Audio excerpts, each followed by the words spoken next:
Hello, ladies and germs. Welcome back to the Mehcast. And oh, what a motley crew we are. Hello, ladies and gentlemen. Welcome back to the Magcast, and oh, what a motley crew we are. We were supposed to do that simultaneously, but Kevin fucked it up. Oh, excuse me, princess. By the way, we've got a new team member. Living on a prayer, the Milotic. Living on a prayer, take my hand, we'll make it, I swear. Oh, living on a prayer, living on a prayer. Also, everybody is grinded up to level 45. So we'll be good to go. I'm scrolling up here on our news feed here. But I guess the first thing that we can do... I opened up the game and saw that I was getting my ass kicked. I don't know how that happened, but, you know, it just we're gonna have to be... Ow! Ow! Miles! Okay.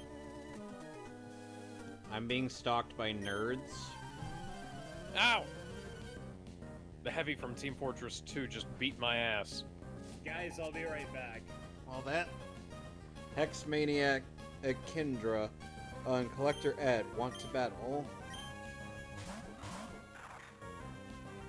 Speaking of which, I went to a Halloween party a couple of days ago. It was a costume party. As I only found out it was a costume party at the last second, I dressed up in my usual costume of Solid Snake. Thankfully, at this party, everybody actually knew who I was just by looking at me, and I didn't have to explain it. Allegedly, I hang around nerds, but a bunch of people thought I was fucking Rambo last year, so... let's be perfectly fair. Let's be perfectly fair here. I do have the hair to be Rambo. Okay, so... First, why are you climbing up the... First on our list of things to talk about... Oh, no. Oh, so I actually want to bring up something else, before we go over that. That's so... the recent Zeb Wells run of Spider-Man, because that's relevant to the Spider-Man thing. Ow! Ow? Spider-Man thing that I'm... It's relevant to the Spider-Man thing that I'm playing. I don't know how I did that. Much like Miles.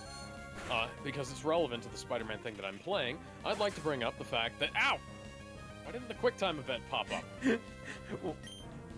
That's the only... I feel like ow is going to be the most prominent thing that you end up talking about out tonight. Yeah.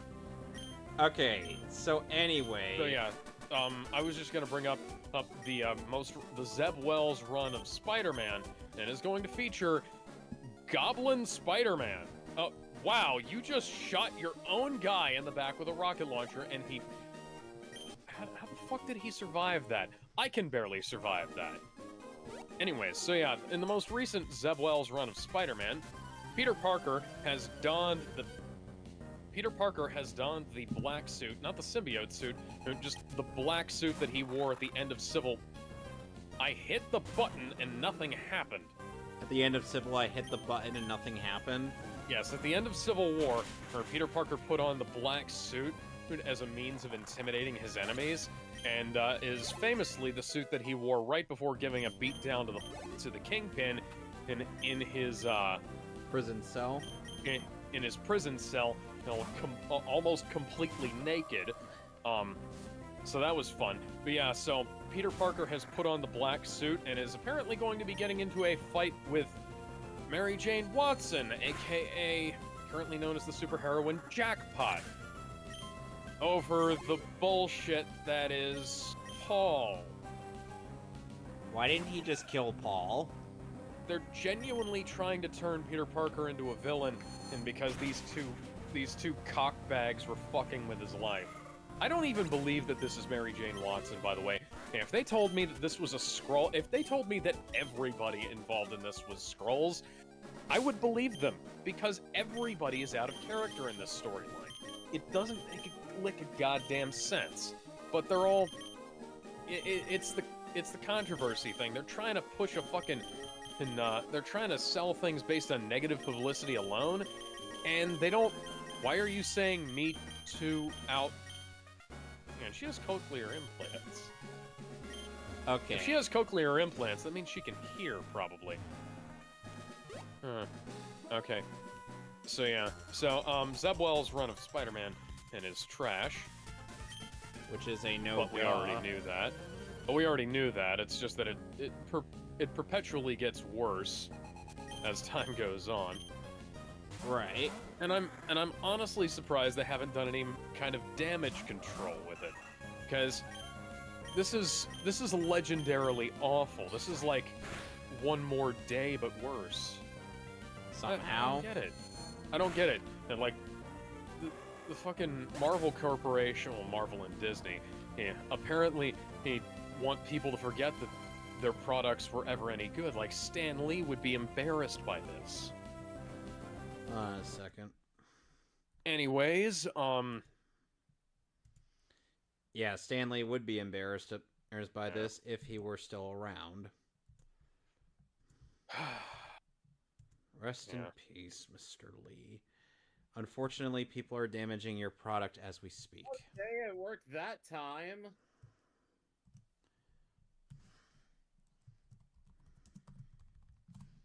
Okay, well, we have to evacuate Harlem now, apparently. Yeah, the file upload worked that time. I wonder if it doesn't work when I'm in voice chat. Maybe. Who knows? I landed on my face and got 50 XP. It works now, actually. Sorry, people. I'm speedrunning this game because I have less than a week until the sequel comes out. Cool.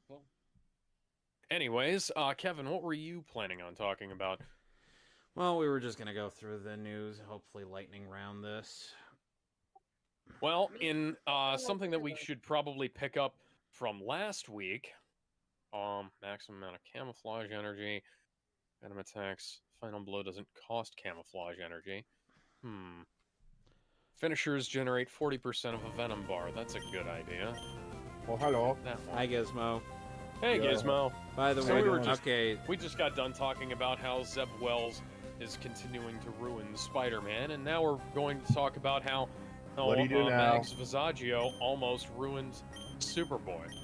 Oh, no, we're not. No, that's the second. No, that's the second topic. First topic is College Humor is changing its name to Dropout.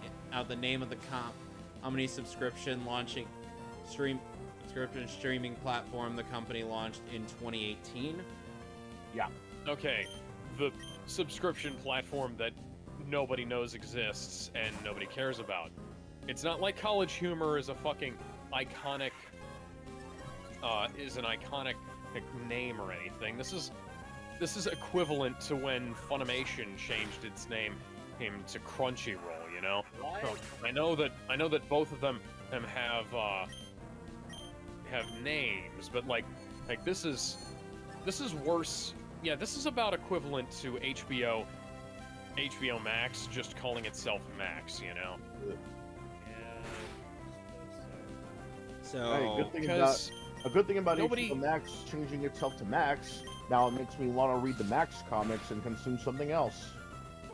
Right. So anyway, now we get to the Superboy, where someone tried to ruin Connor Kent. Fucking. Yeah. So Max Visaggio, a alleged writer, Uncle Aaron, why? Oh no, Uncle Aaron is turning on me. Who could have possibly seen this coming? Literally anybody who's read a comic. It's not like the Prowler is an infamous villain in the Spider-Man comics, or the incredibly famous movie that made a whole lot of money and won every fucking award. Please don't turn him into a good guy. There's too many villains that try to become good guys nowadays. So she apparently shared. So this woman apparently shared a pitch telling Connor, of Connor wanting to become a trans woman. No, he doesn't. Yeah, so Mags Visaggio shared a rejected pitch showing,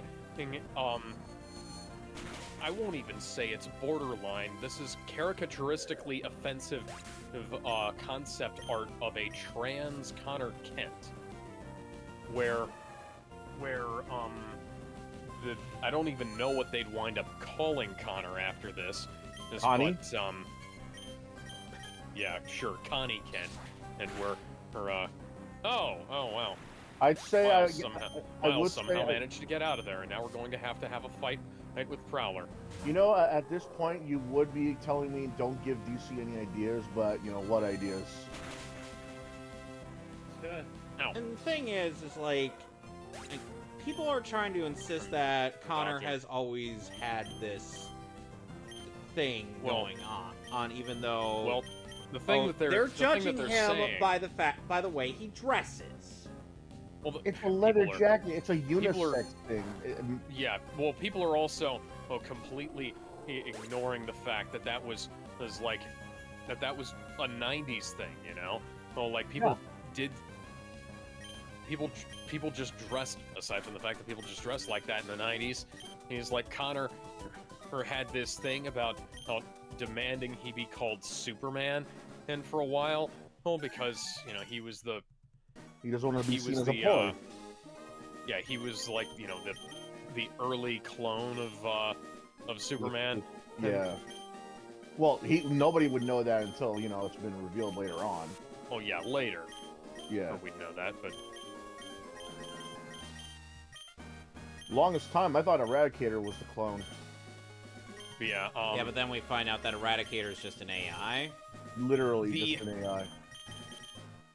The thing about the concept art Mags Visaggio shared is that it is offensively stereotypical.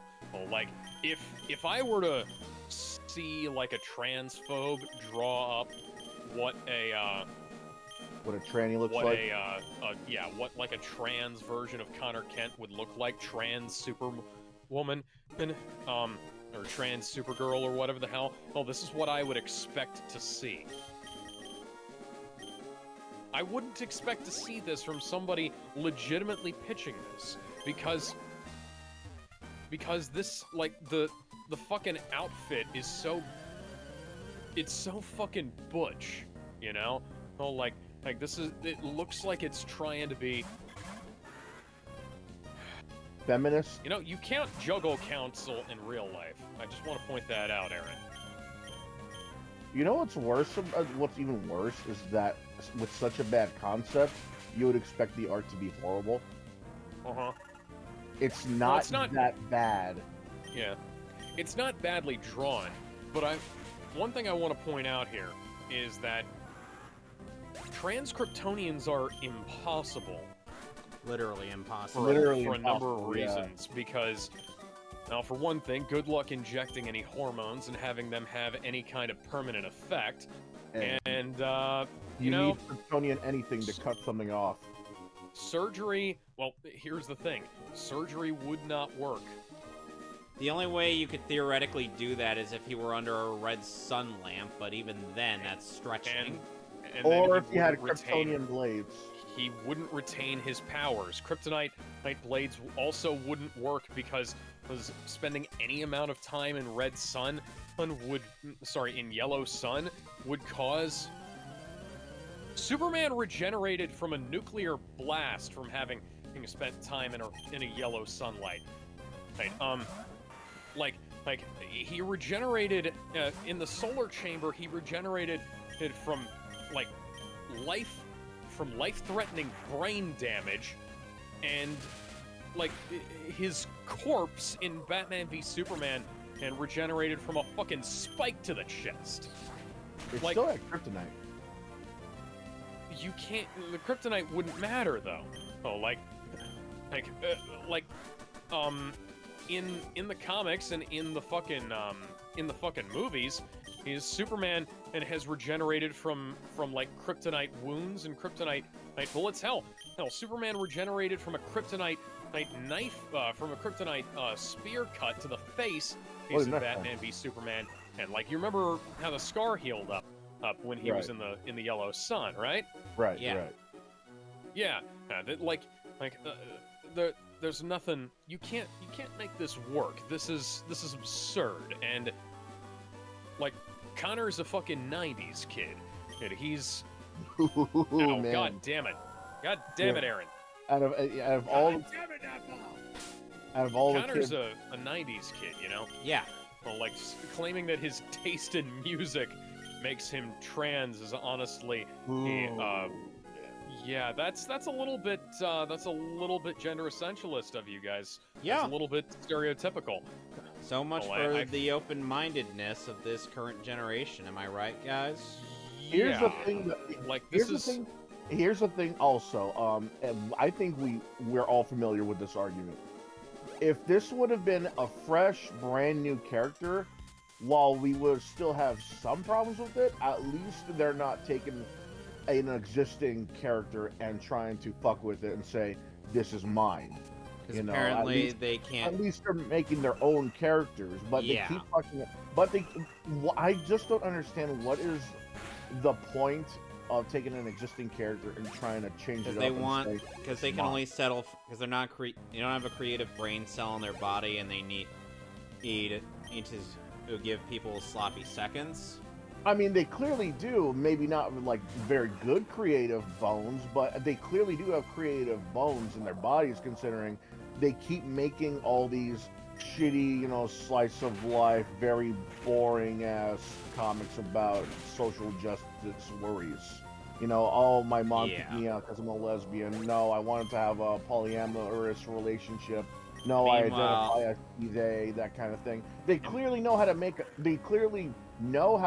comic book, bad ones, but they clearly know. Unfortunately, they're also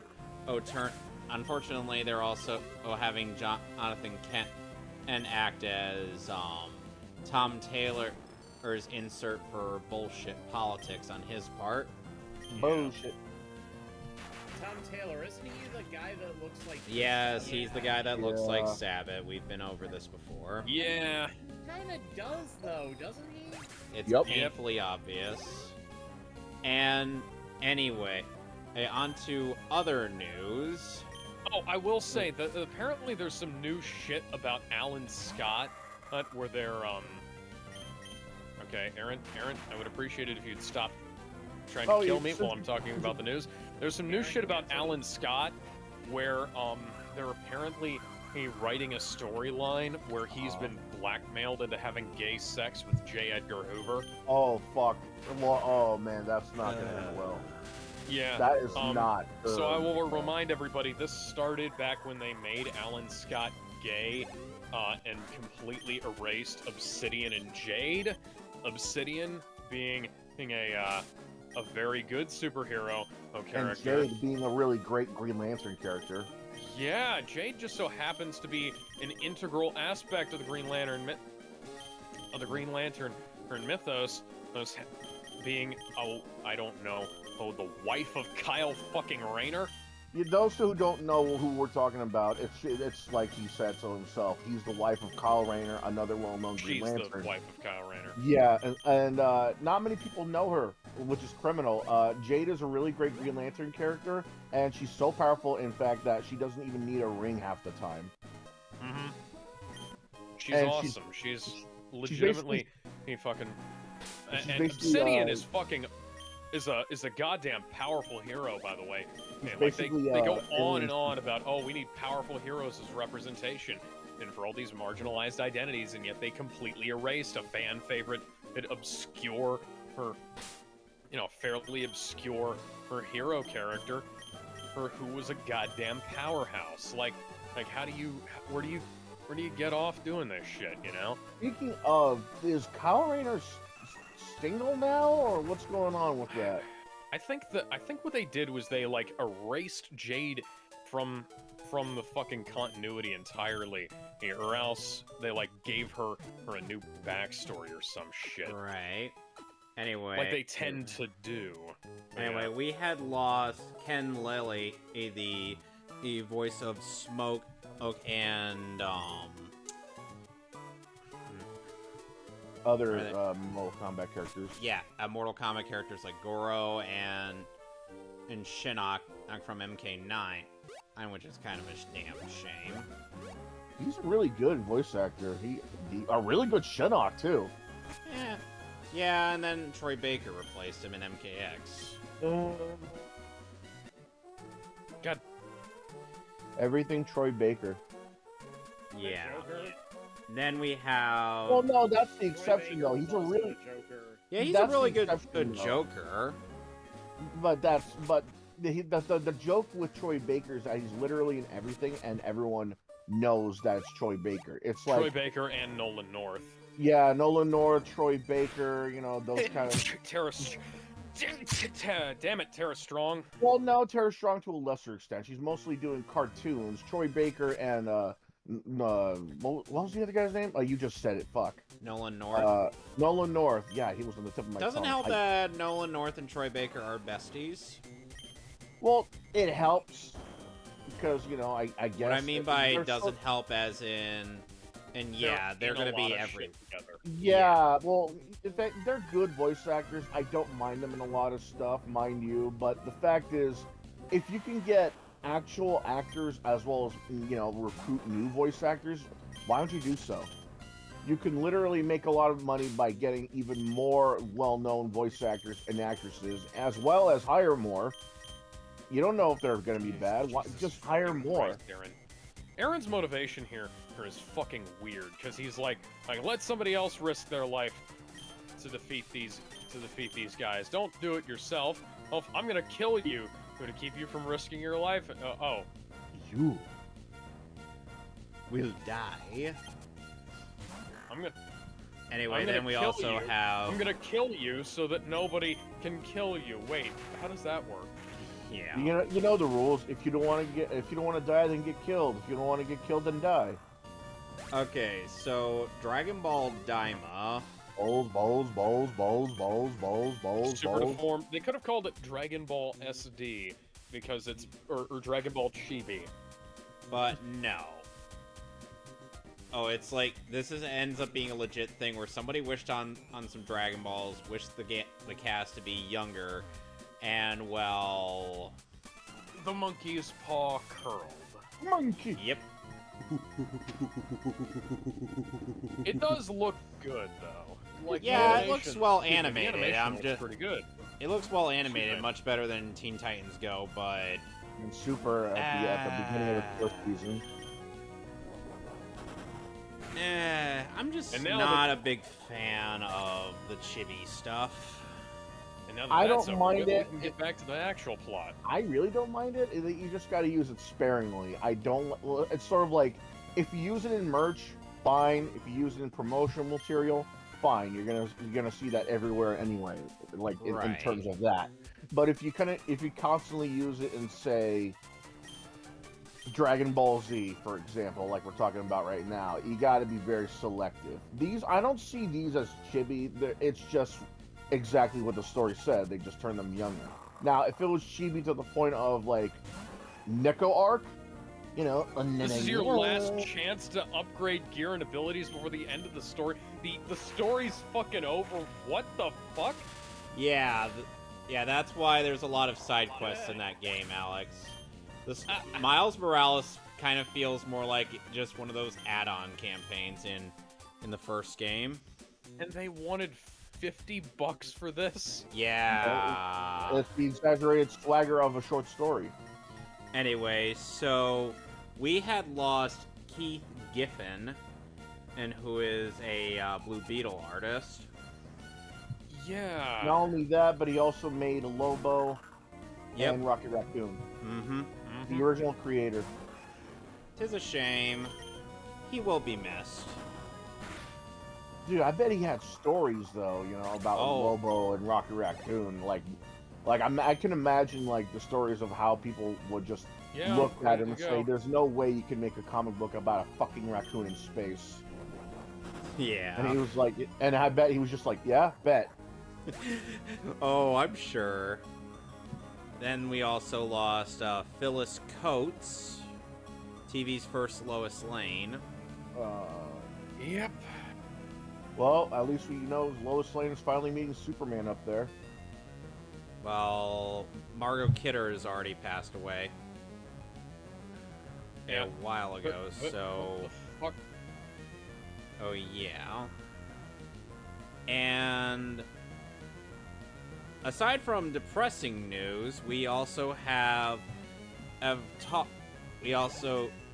rumors that there was going to be a pitch for a Mortal Kombat versus DCU animated movie. No, it's actually not a rumor.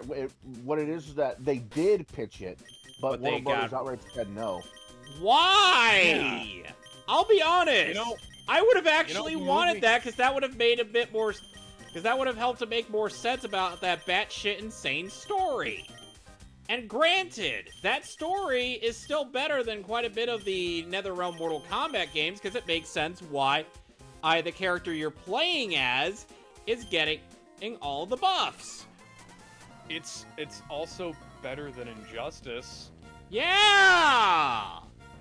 I know it's weird, but it's true! Here's another thing. If they would have said yes, they could have gone any way, like in any direction. That guy's fucking dead. Yeah. They could have either made an entire recreation of the first game, or they could have gone with the other decisions that pop into my mind, like say a side story of what happened with the other characters, maybe an outright sequel to MK versus DC. Yeah, that would have been cool. Maybe they could have just done the original Mortal Kombat versus DC universe. That guy is so fucking dead. Hell, for all we know, look at this, guys. This guy is dead. What's that? Spider-Man doesn't kill people. I embedded this guy into the fucking roof.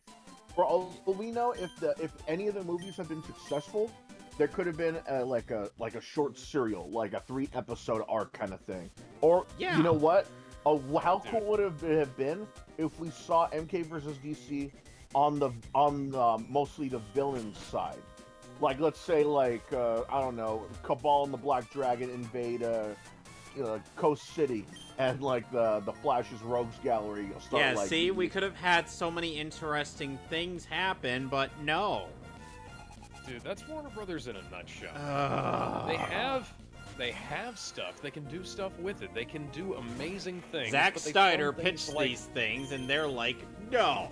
And when James Gunn does it, they're like, oh yes, James Gunn, woo! Here's what's worse, though. It's not like they're going to have any licensing issues, because Warner Brothers owns Mortal Kombat. Yeah. Yeah. So what is I don't understand how this would have been difficult in the first place. You own Mortal Kombat. You own Looney Tunes. You are able DC. to get... You remember okay, when... so here's what they did. They couldn't agree on a script. Of course. This is how it always goes. They didn't even go past the script. They just said outright no to the idea. Right. I'll bet you they couldn't agree on a story pitch. They couldn't agree on they couldn't agree on something, because the way it always goes is that they can't agree on one tiny little thing that causes the entire production to go into production hell, and then it goes on forever, and then when the movie actually comes out, it's shit like The Flash. Don't remind me. The only exception into this rule was fucking Black Adam. Somehow Black Adam, man, well, somehow The Rock was doing his goddamnedest to keep that film from collapsing under its own weight, which is more than we can say for just about any of the other things that Warner Brothers has put out lately. Like, good God. You canceled the Legion. Seriously. You know, like The Flash is incredibly indicative of the way Warner Brothers doesn't make movies, because they do this thing where they can't agree on some minute aspect of the film. You know, they can't agree on a script, they can't agree on a director, they can't get the director and the star to agree on something, you know, they can't get the director or the producer to agree on something completely different. You know, and then they go into reshoots, and then they go into this, and then they go into that, and then all of a sudden it's been 20 years and the film is shit. Yeah. So anyway, a Tony Shalhoub is back with Monk. Yes, hot off of the heels of the release of Monk Season 2 on Blu-ray, Tony Shalhoub is going to be returning in a movie called as Mr. Monk, as Mr. Adrian Monk, called Mr. Monk Returns. Dude, he's like a Monk is one of my favorite TV series. He's one of my favorite detectives. Oh yeah. My grandmother used to really like watching Monk. Yeah. Tony Shalhoub is an amazing actor, and I fucking love. Why are you jumping around? There's nothing here. I mean, now there is. You know what's funny? Ever since he got his role as Monk, for a while now, fans would like jokingly like ask him if he needs a wipe, or like actually hand him a wipe whenever they need him. Like that's better than it could be. You know, some people, would probably be like doing grosser shit. Right. Yeah, you're not wrong. I mean, they're also they would also have their hopes dashed because they think that their movie character is their real character. Sort of like like that guy from American Pie, you know, the party goer. They actually think that was him, but then when they meet the actual actor, he's actually calm and collective, and he's like being polite, and they're like, oh, you're not that party animal. You're not like in the movies. And you know, imagine like being that young and thinking like, oh man, you're like that guy in the movies, and you think it's real. Yeah. It's like, it's one thing if you're like 5. These guys are in their 20s and they think that the guy from American Pie is the same thing as he is in real life. Good lord. It's funny though. I mean, like, movie stars are known for partying, so I can't really blame them for thinking that. But okay, so anywho, then there's Netflix's One Piece executive details Ichiro Oda's invaluable help. What does it even mean? This was something you posted, Gizmo. I know, but it's just, the wording still gets to me. What does that even mean? I think it means the fact that Oda was very essential to how it was successful.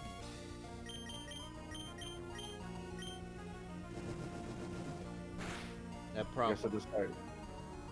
Anyway, and then there's also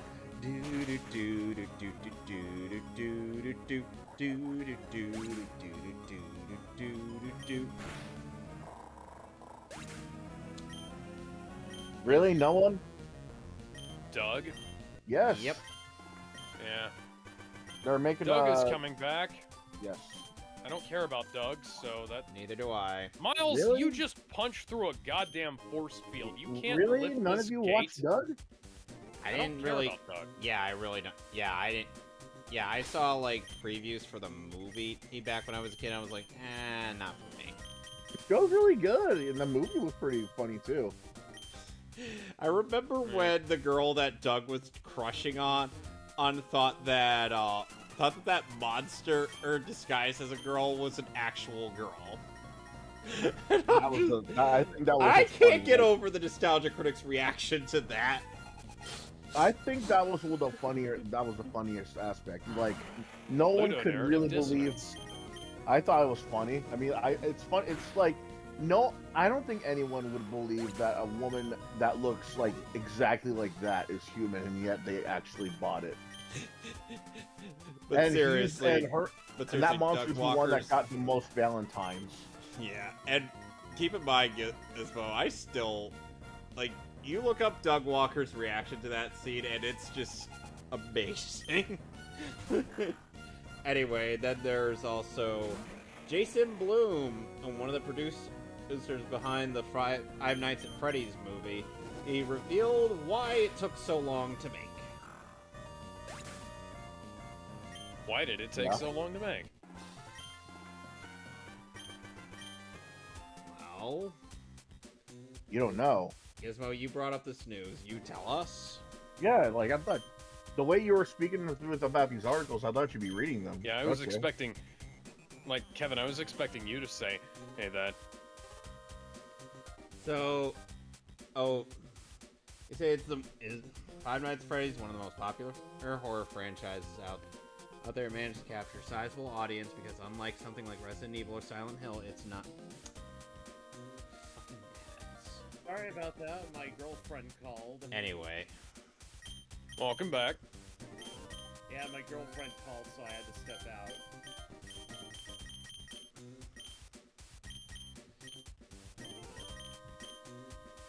Oh, since Silent Hill, it's not absurdly gory and traumatic. It's horror, but in a way that a broader audience, including young teens, can experience. It also blew up on YouTube as creators began playing the game and having explosive reactions to the franchise's signature jump scares. One would have thought that Hollywood would have capitalized on the success much sooner, but things aren't as simple. The first murmurs of a film based on the game began in 2015 when Warner Brothers acquired the rights to the series. After that, there were a ton of other developments from other different directors, writers, and more all coming in and trying to get the movie off the ground. It wasn't really until 2022 when things started to actually turn around and the movie started to come to life. During a New York Comic-Con panel, Blumhouse executive and Five Nights at Freddy's movie producer spoke on why the film took so long. One of the reasons which will be interesting to you guys why the movie took so long is that Hollywood is sometimes, not always, it makes the mistake when they're adapting like a super popular book or a super popular game to start out at the very beginning and to make a movie that not only will satisfy the fans of the book or the game, but bring a larger audience, said Bloom.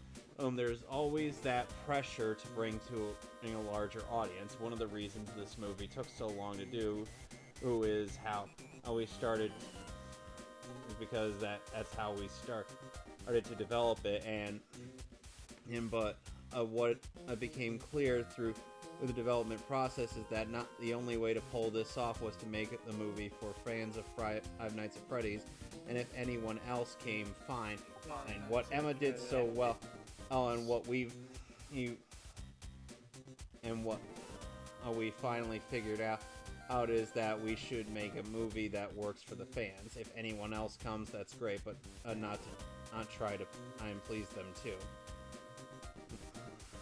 Basically, what they're saying is that we're trying to make a movie for the fans and only for the fans. And if anybody else, and if other people happen to show up and buy tickets, that's cool. Correct. Oh, it's almost like Jason Blum has figured out that, something like this has a built-in demographic, and you should start by catering to the built-in demographic, and if anybody else happens to show up, that's fine. Okay. But we can't go out of our way to attract them, because if we do, we risk losing our core demographic, which is what Resident Evil did. Sorry. I have this weird cough that comes in. Do you think I should get that looked at? Probably. Well, anyway, so apparently Best Buy will reportedly stop selling games and movies altogether in early 2024. Why? Because Best Buy wants to die. This is a suicide attempt, and I think we need to. I think we all need to band together and find, call the suicide prevention hotline and call, 1-800 whatever the fuck, and tell them that Best Buy is, you're very concerned about their fate. You know what's worse is that I heard that even Walmart. I might literally do that right now. I might use my Katie's voice to do it. Oh, good God! No, please don't do it. Please. Okay, so genuinely, please don't. That was a joke. Yeah, it was. You know what's worse about that though is that I'm hearing that even Walmart is going to follow suit. suit. Not encourage the use I doubt. I kind of doubt that, but I wouldn't be surprised. But Best Buy has over the years. So Walmart and Best Buy both have a bunch of exclusive packaging and releases that they get. So it's really surprising that Best Buy is that Best Buy is trying to get out of the physical media market, because Best Buy is, and we're just gonna take this and nobody's going to care. So yeah, But we don't Best even Buy- really need. We don't Best even Buy really has, need like, to read. exclusive steelbooks, Yeah. and things like that. Like the physical, the only combo pack version of The Flash was released at Best Buy, and I know that's not a good movie, but like Best Buy has exclusive shit that people want, and it's really strange. I don't know why Like, any I don't- store would do this. Well, it's kind of antithetical to the concept of a store, you know? Yeah. Like, I don't... It's like, what's don't the point of underst- even going to this place if they're just gonna be like, there goes all the physical media. Here's what I want to know. How many... Here's what I want to know. There's always a store that removes something, and then, like, later on, they realize, oh, what did we do that was so wrong? Then they We realize had that the people thing that was looking removed... directly at us. Oh, Then- hi, Peter. Then they Hi, realize Dr. that the Octavius. Then they realized that the thing that they removed from their store was what they relied on to make big bucks. Yeah. I'm Or when thinking they that Best add Buy things and to the Walmart. stores that I'm that betting make that it Walmart. completely bullshit to try and deal with, you know? I'm betting that Walmart and Best Buy, the moment they actually stop, just outright stop selling any physical media that is DVDs, CDs, Blu-rays, you know, like soundtracks, movies, video games. The moment they remove them, they're going to be wondering, what happened to our sales? Why aren't people buying as much? Bro, movies, games, and soundtracks are something people want to have in their hands. Why in the hell would I pay $1.99 for just the digital song when I could pay $5.99, maybe even $6.99 if I'm feeling generous, to get not only the soundtrack, but also their lyrics, the booklet, the case, and probably, if it's in a special edition, also some behind-the-scenes stuff. Yeah. Oh, Like- one thing I will say, I doubt that Walmart's going to get out of the physical media game. For one reason, they sell a shitload of vinyl records. I'm still pissed at that though. I really don't like the fact that the only reason that vinyl records are even selling the way they are is because normies somehow see this as the greatest retro shit ever. Well, hipsters became mainstream. Like, I that's hate the thing.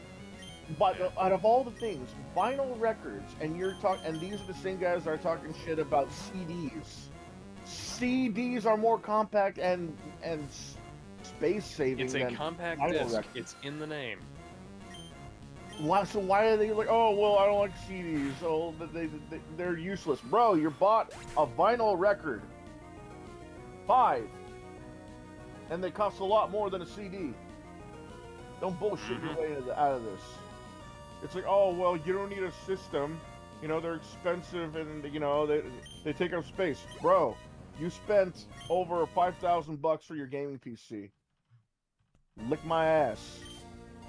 Well, anyway, Netflix to open retail stores where fans can eat and shop.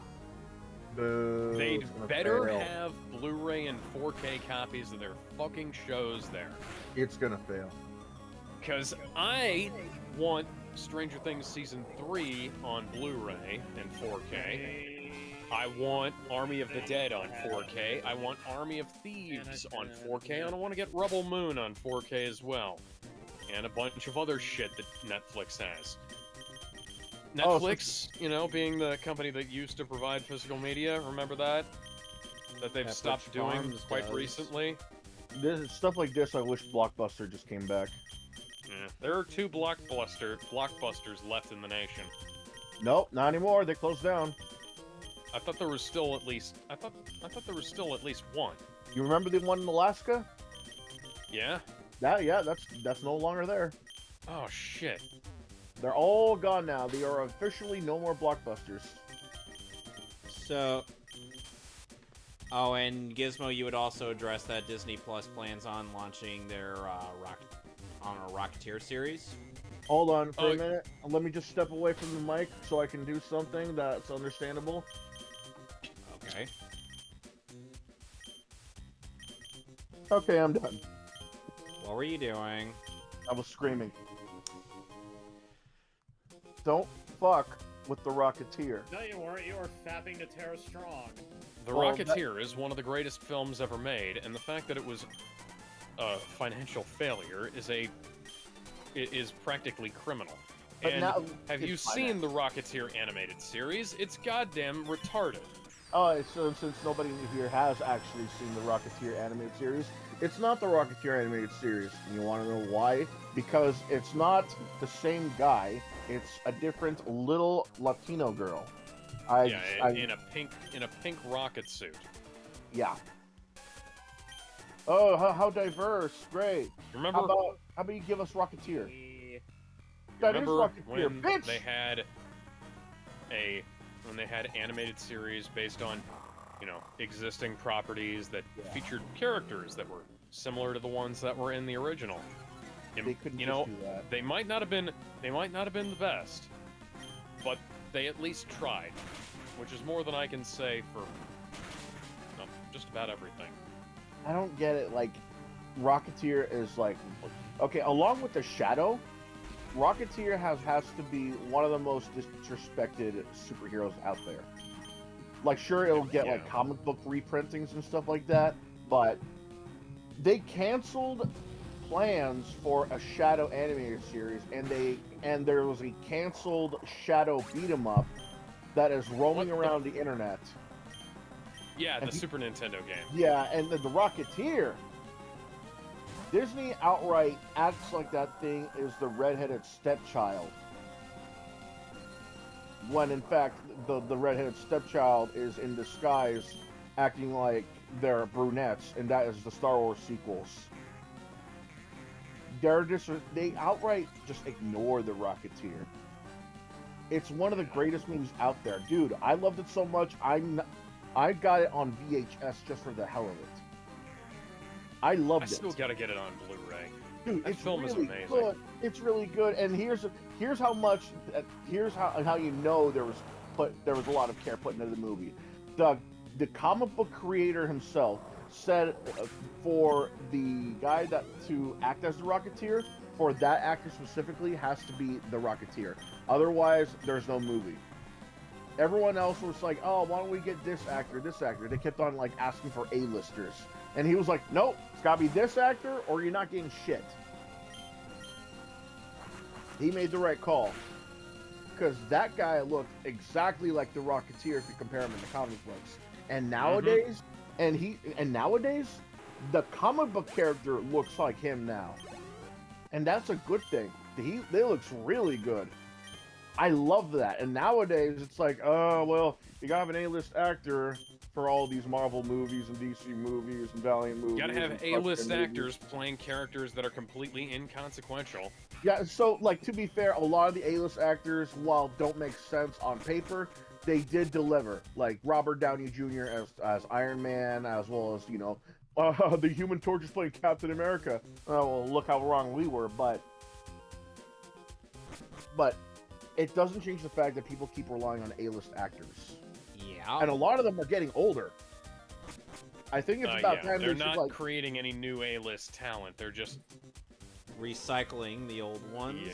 Yeah. Yeah, like I said though, they're getting older, so you can't keep relying on like the A-list actors for long, since a lot of them are like in their like 50s and like onward. Like I think Robert Downey Jr. is like what, 50 something, 40 something. He's got to be 50-something at this point. Yeah, it's like he's halfway there. He's halfway living on there. A prayer. Yeah, living on a prayer. Oh, or halfway there. Yeah. Oh, and so you had a hate debate topic, which was doing that. Yeah, we can get to that in a little bit, I guess. Oh, but I want to read a little bit of the article for Mortal Kombat vs. DC. It seems here that the game never received a direct sequel. That was obvious, but it looked like they were going to feature Scorpion as DLC, which I didn't know about. So they saved it for Injustice 2. Smart. Yeah, pretty smart. Oh, here's the conversation between the guys who reported on the rejected pitch. Now, I want to say, seeing as how you've written every installment of the Mortal Kombat animated features, Jeremy Adams, and actually quite a few DC ones as well, I have to ask, is this leading to DC Universe versus Mortal Kombat, or should fans lower their expectations? Because I have been wanting this for years.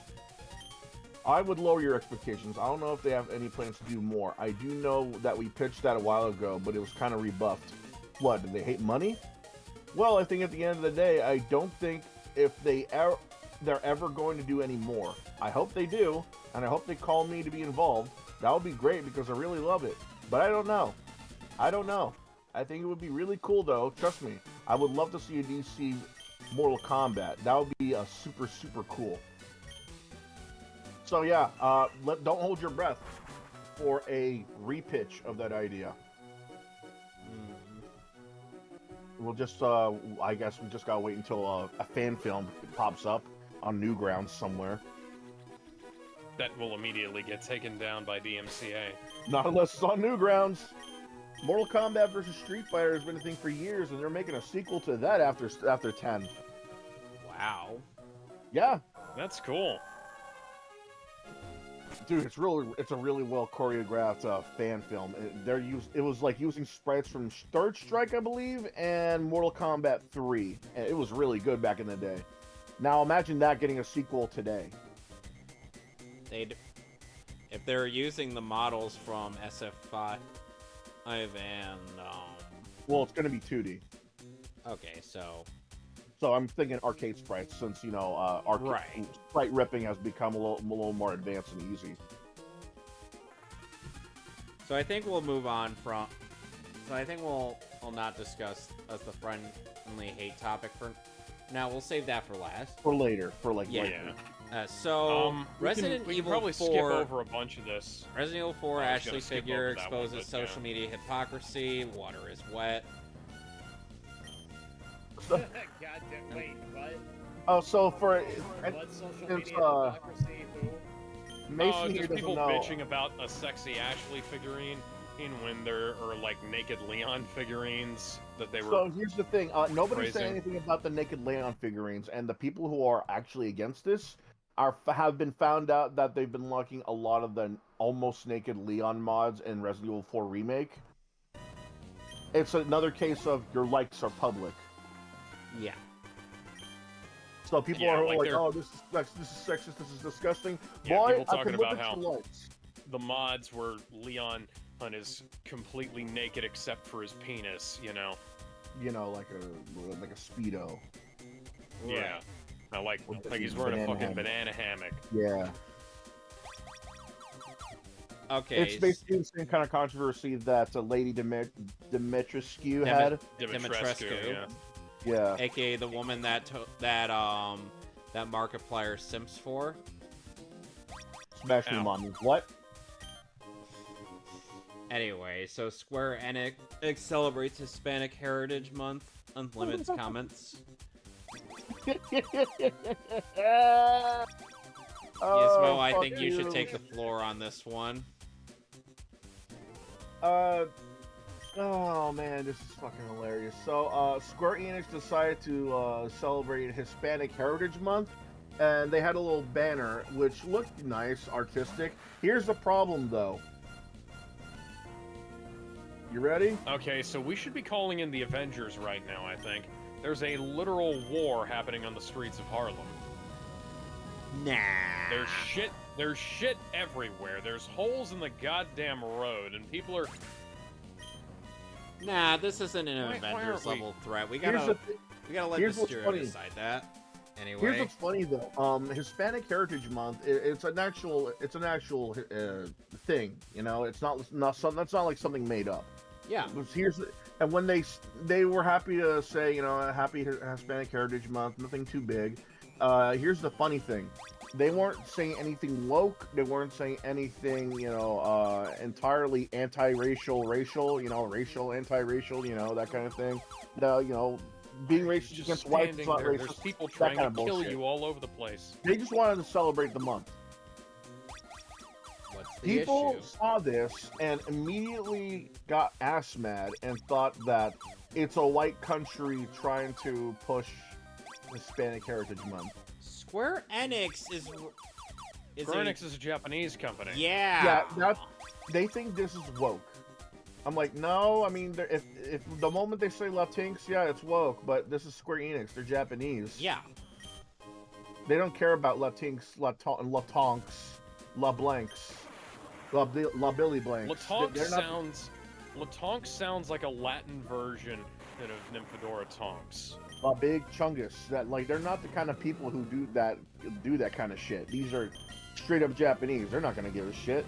They don't want to give a shit. They're just trying to celebrate Hispanic Heritage Month, and people are automatically saying, you know, these are whites trying to push this and that, and this is woke. You can get with this, so you can get with that. You can get with this, so you can get with that. Yeah, and then everyone says, and then everybody suddenly says you can get the fuck out. Yeah. Even though it's their own house. Mm-hmm. They practically said to Square Enix, get out of your house.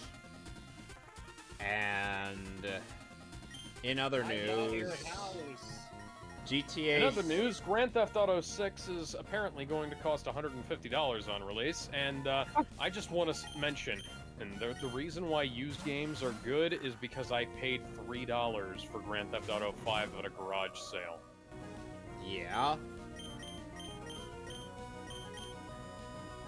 I don't see this doing so hot for a Rockstar. No, this is a game.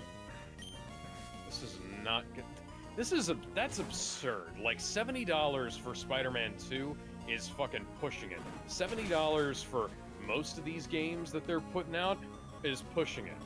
They keep trying to push cinematic. Grand Theft Auto 6 has more content than GTA 5, $150 ain't gonna fucking gut it. Nope. I don't care. Here's my theory. They're upping the budget on all these games just to give you a cinematic experience, which I think is wrong, because that's not what games are supposed to be. I mean, granted, it's nice if you gave us that. I mean, why do you think people love Metal Gear Solid? It's cinematic, but it also plays well. Yeah. It's just that they're trying to make everything look more realistic, more artsy. You know, everything's gotta be big. Everything's gotta be open world. You know, everything's gotta have like a script that rivals the Hunger Games or whatever the fuck. It's like looking at a book in real life. You know, that kind of shit. And I say that as a fan of the book. I don't give a shit about the Hunger Games. I think it's an overhyped piece of shit because people overhype the movies. Gizmo probably only cares about Jennifer Lawrence. The movies. No, he's not Yuji Itadori. Here's the thing, though. There have been games that cost a lot less than $70, and they've quadrupled. Gentlemen, this is PS5. Yeah, and there's a lot of indie games that have had a smaller budget and made quadruple the amount. No, guys, go look at my stream. I'm looking at it. Let me see here. I'm looking at it, and there's a guy running in place. You're not streaming. Running in place because he's stuck inside a... He's stuck inside a wall. Of course. He's dead. So, Microsoft has completed acquisition of Activision Blizzard. Haha! You know what that means? That meme is even more accurate now. What meme? There's a picture where it shows all the companies Microsoft has bought, and then at the bottom it shows a video of how Sony reacts, and it's of Harry Osborn from Spider-Man 2. I'm ruined. Nothing left except Spider-Man. Yeah, he's like, I'm ruined. I have nothing left except Spider-Man. Yeah. Now that's completely accurate. Okay. You got nothing. You got nothing but Spider-Man. Nothing. I really love the WoW private server modding community, guys, for real. So, Lollipop Up Chainsaw Repop gets changed from remake to remaster. Yeah, which is interesting. I'm glad it. Yes, she plays. Yeah, I guess Yeah. Yeah, I believe she's the voice of Juliet Starling, actually. Yes. She dressed up as her. I didn't want to say that for 100%, because I wasn't sure. I haven't played that game in a very long time. But yeah, Juliet's, yeah, so they're apparently going to be remastering the game rather than remaking it, which is good because, you know, the game is already good. They just, you know. Yeah, but disappointing news. They're not able to get the licenses for the hidden costumes. Which hidden costumes? Okay, so there was a thing when Lollipop Chainsaw was announced that you could pre-order at different stores, which is, you know, common sense. You could pre-order anything at like Best Buy, GameStop, you know, any game, right? Here's the thing though, depending on the store you pre-order and buy your game at, you can get exclusive DLC costumes. Like if you were to get, I think how it goes is with that. If you were to get it at Target, you get a costume for Juliet based off of High School of the Dead. You get it from Walmart, you get a costume. Nice. If you get it from Walmart, you get a costume that's based off of Dead Man Wonderland. I forgot what the third one was, but I remember the fourth one very well, and it's because it's the greatest costume. It's the greatest out of all of them, even the lewd ones. If you pre-ordered and bought your game at GameStop, you could get an exclusive Ash Williams gender swap costume for Juliet Starling. That got me hyped. God damn it. So, Gizmo, I have a question. That's cool. Yeah, it is, but sadly, I don't know when, and I don't know why. The DLC later became something you could just buy separately, but it got removed. I don't know when or how, like I said. And there's no way for you to get those DLC costumes again unless you use some kind of DLC code of some DLC code manufacturing app on your computer, but even then that's a little iffy because I kind of doubt that those are real. People have said that it works, but then I downloaded it, right? No viruses, mind you. No code has ever been generated for me. I tried asking around, but every time I try asking around, they said, "Nope, you can't ask about that. That's banned. That's counted as piracy." It's like, fuck you! What piracy? It's if it's not available for sale, it sounds like you can't protect it, you know. But either way, I'm a little sad that I'm able to get the DLC costumes because that's some DLC I wanted to get my hands on for years. But what are you gonna do? I guess. Mod your Xbox 360. So I think we already discussed the Mario Brothers movie getting put onto 4K. No, we didn't actually. I could have sworn we did. Umbrella. Nope. So Umbrella Entertainment, not related to the Umbrella Corporation, thankfully, is putting out the Super Mario Brothers movie on 4K, complete with for the first time, HD version of the work print. Work print? Yeah, the work print, which was previously only available as a VHS rip on the previous version of the Blu-ray, put out by Umbrella. By the way, buy the Umbrella Entertainment release when it comes out. It's region-free. Umbrella Entertainment doesn't region code their discs. I have their version of Cowboy Bebop the movie. It's better than the Funimation version. Because it's also better than the original Sony version because it's in the proper aspect ratio, has a lossless soundtrack, and has the proper has actually good visuals. Unfortunately, the menu is kind of fucked up, so you can't really select the English language track without some fuckery, but it's still good. Okay, and then there's Atari wanting developers to pitch a new Bubsy game. Yes. Why? Why, indeed. Basically, they see the concept as good, having like it could untapped work. potential.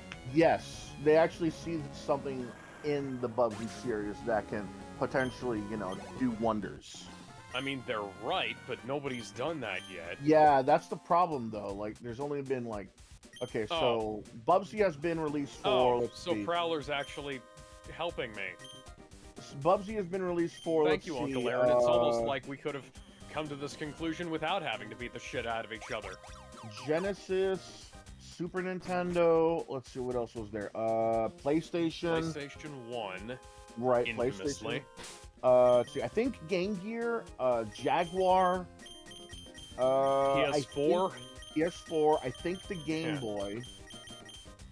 Not the Game Boy Advance. That's obvious. Let's see. PC. Like, I think it was back then when there was only like a not Windows PC, but like MS DOS. I think. Hang on.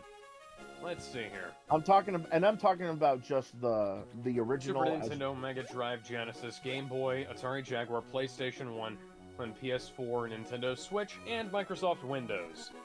Ah, there you go. So yeah, those are the originals in Bubsy too. As far as I know, they've been released on multiple consoles. Bubsy 3D, on the other hand, have stayed on the PlayStation 1 for obvious reasons, and Bubsy, the new one that was posted everywhere. Paws on Fire, which was released for PS4, Windows, and the Switch. Paws of Fury, actually, but I don't want to... No, it was Paws on Fire is the most recent one. Paws of Fury is a different one. Oh, yeah. But either way, that game was not as good as the originals, and that game has gotten a lot of hate in the past, too. Yeah. Think of it like how people hated the original Star Wars prequels, and now years later, people are saying, you know what? I think I treated you too harshly. It's like that. People hated the Bubsy games back then. Now they love them because you know. I mean, let's be fair here. Like the original Bubsy for the Super Nintendo and Genesis. Right. They're kind of lame. And now I'm echoing off of somebody. I don't think they're as lame as. Sorry. I don't think they're lame. I think they have like a certain charm to them. They have some cool stuff. Like the art style's neat, and they have some cool gameplay ideas. It's just that there's some things holding them back from their full potential. And I think that if they went back and tried out like the stuff that the good ideas that they had in the original Bubsy games and tried to hand it off to like Toys for Bob or somebody like that, that they'd probably be able to. I say Toys for Bob. Toys for Bob got destroyed in the Call of Duty grindhouse, but yeah. But Toys for Bob did some really cool shit. The Spyro trilogy. They got fucked up. Spyro and Crash Bandicoot. So, Crunchyroll has once again been criticized for awful subtitles in their anime. Yep. Well, Crunchyroll was, I can't remember if we talked about this last week, but Crunchyroll was also cut capturing people's data and No, I don't think we selling reported that one, Yeah, but it's Sony. So yeah, that's mostly a Sony thing, kind of surprise. Western anime streaming site Crunchyroll has come under fire for having awful English subtitles for the first episode of the Yuzuki Family's Four Sons, Yuzuki-san Shino Yon Onkyodai. People on Twitter were sharing screenshots of the subtitles, which were oddly worded. It lacked in punctuation and other bizarre mistakes. So, this isn't just, usual political BS. Yeah, it's not this is Funimation, Crunchyroll, etc. Being absolute dog shit. Now, the funny thing is, the name for Crunchyroll rips used to be called Horrible Subs. For a damn good reason. Oh. Yeah, so if you look at the subtitles for that particular show, you will see that there is a severe lack of punctuation marks throughout it when there should be, commas and whatnot. Grammar mistake, too.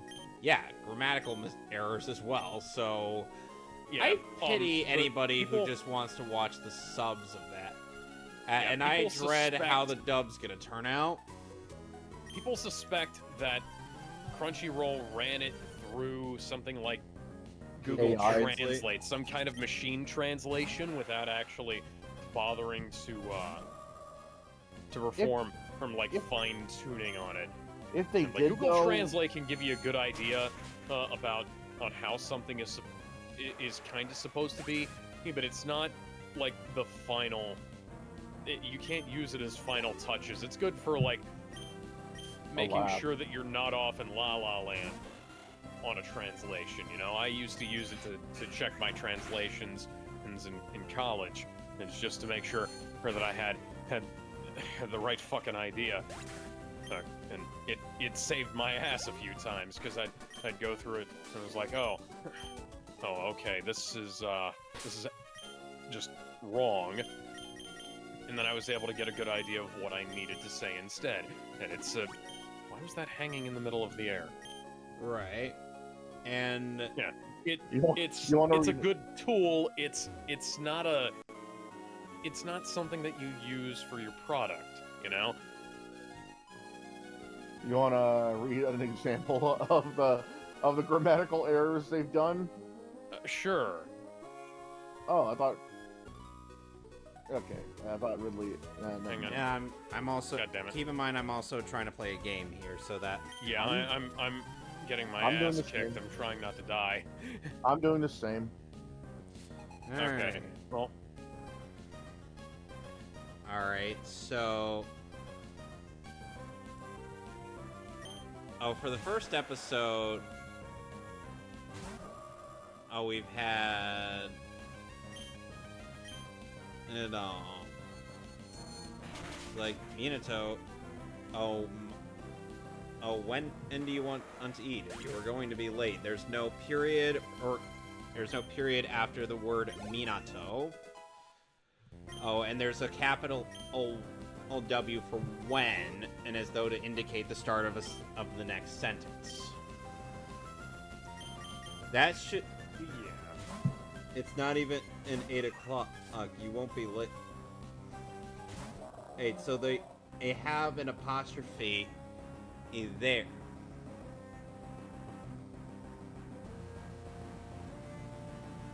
But it's just.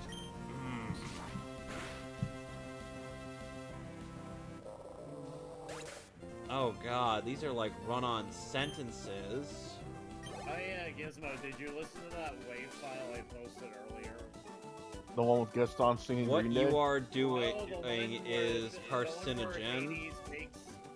Oh yeah. That's... You have to fucking read this shit through. Like, even if you're doing like a manual translation and without any machine support, like, you have to read things through once you get done, because otherwise you are going to have just shit that doesn't make any sense. And this is what you get for having a machine translation without any human in checking. Because, like I said, Google Translate can help you, but it can fucking tank you just as badly. Yep.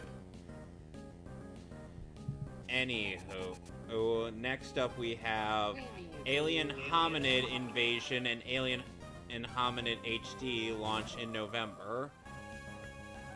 Woo! So, what exactly is this game, Gizmo? Seriously? Even this one? Okay, good. Hang on. I bet you're gonna be asking what the hell Pico School is now. I would actually be asking that question. What the fuck is that? I will throw you. Oh man, I'll throw you both. You physically can't lift me. Yes, I can. Like this. So Alien Hominid is an old school 2D shooter that originated from Newgrounds. It was literally just about a yellow little shit of an alien that was sent there by accident and decides to kill everything in his path. You start out by killing the kid right in front of you, and then that triggers a bunch of FBI agents with large-ass fuck-off laser guns that look like something out of laser tag that start shooting energy beams and energy blasts at you, up until you go to the final boss, which is the giant-ass fuck-off robot as well. It's hard. It was hard on the PC. Now play that on a console, and you know, instead of killing off the kid's now your ally, and that's a lot harder. It's to the point where you need 4 players to help you, which it does. It was a massive hit the moment it hit consoles. It hit GameCube, it hit Xbox, it hit PlayStation 2, and I think it even made it to PC CD-ROM. Now, nice. And then it was so popular, in fact, it got an HD port to the 360. And ever since then, we didn't really hear much about it, except for maybe cameos and appearances. Like, say, for example, an appearance in, what was it, Castle Crashers? You get to play as alien hominid with an adjusted blaster that acts like a sword. Now, they're announcing the game is going to come back in HD form with everything in it. Here's my problem, though, and this is more of a joke. This is more of a joke than anything. I want to kill the kid in the beginning of the level, like you were able to in the original Newgrounds version. Otherwise, it's just not alien hominid. But jokes aside, yeah, I'm excited about this. This gives me hope for more Newgrounds games to actually get the console treatment, because it's a shame that Newgrounds games are just Newgrounds games, except for this. Alien Hominid is the only one of its kind that actually get treatment like this, and everything else, it only has the Newgrounds look. Like Castle Crashers has like the Newgrounds look. You know, there's like a platformer or something about Berry Kingdom, or I think it was Berry Kingdom or something like that, and that has a sort of Newgrounds look, like a Flash Games look. Everything else is just stuck on the web and on Newgrounds. You know, like yeah, that happens. Yeah, like Friday Night Funkin' is sort of trying to bring back the old school look of Flash, but that's just it, just an old school look. I love it, but I would like to see stuff like like say Pico.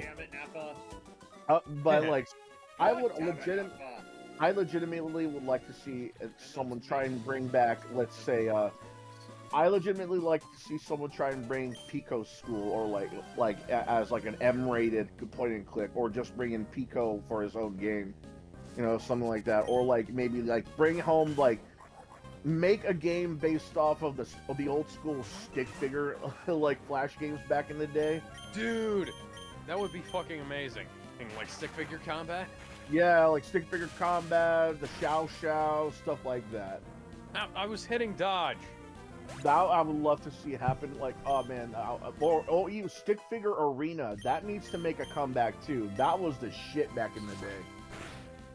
Stick figure arena, bring that on Switch. 4-player arena, 8-player online.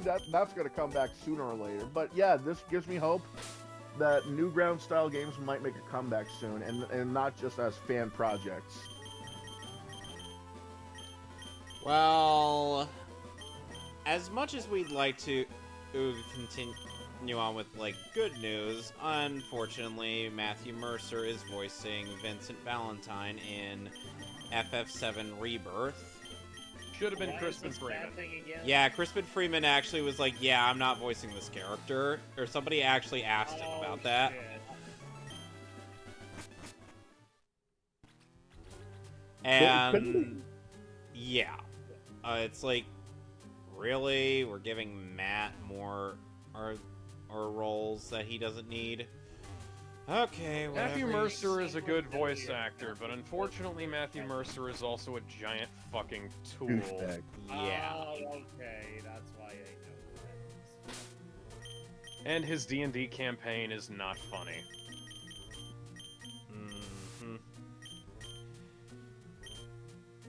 And previously, Vincent Valentine was voiced by Steve Bloom. Yes, the king. Yeah, Matthew Mercer can't really hold a candle to Steve Bloom, unfortunately. No. Steve Bloom is also a giant tool, but Matthew Mercer is not as good as In case you're wondering, Gizmo. Oh. Okay, he who must insist he is Spider-Man is not truly Spider-Man. Oh, Miles. Yeah.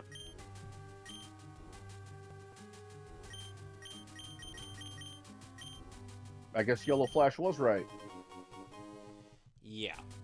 Oh, I just quoted Game of Thrones there, so. And unfortunately, it's like Steve Bloom has nearly the same level of Trump derangement syndrome as Mark Hamill does.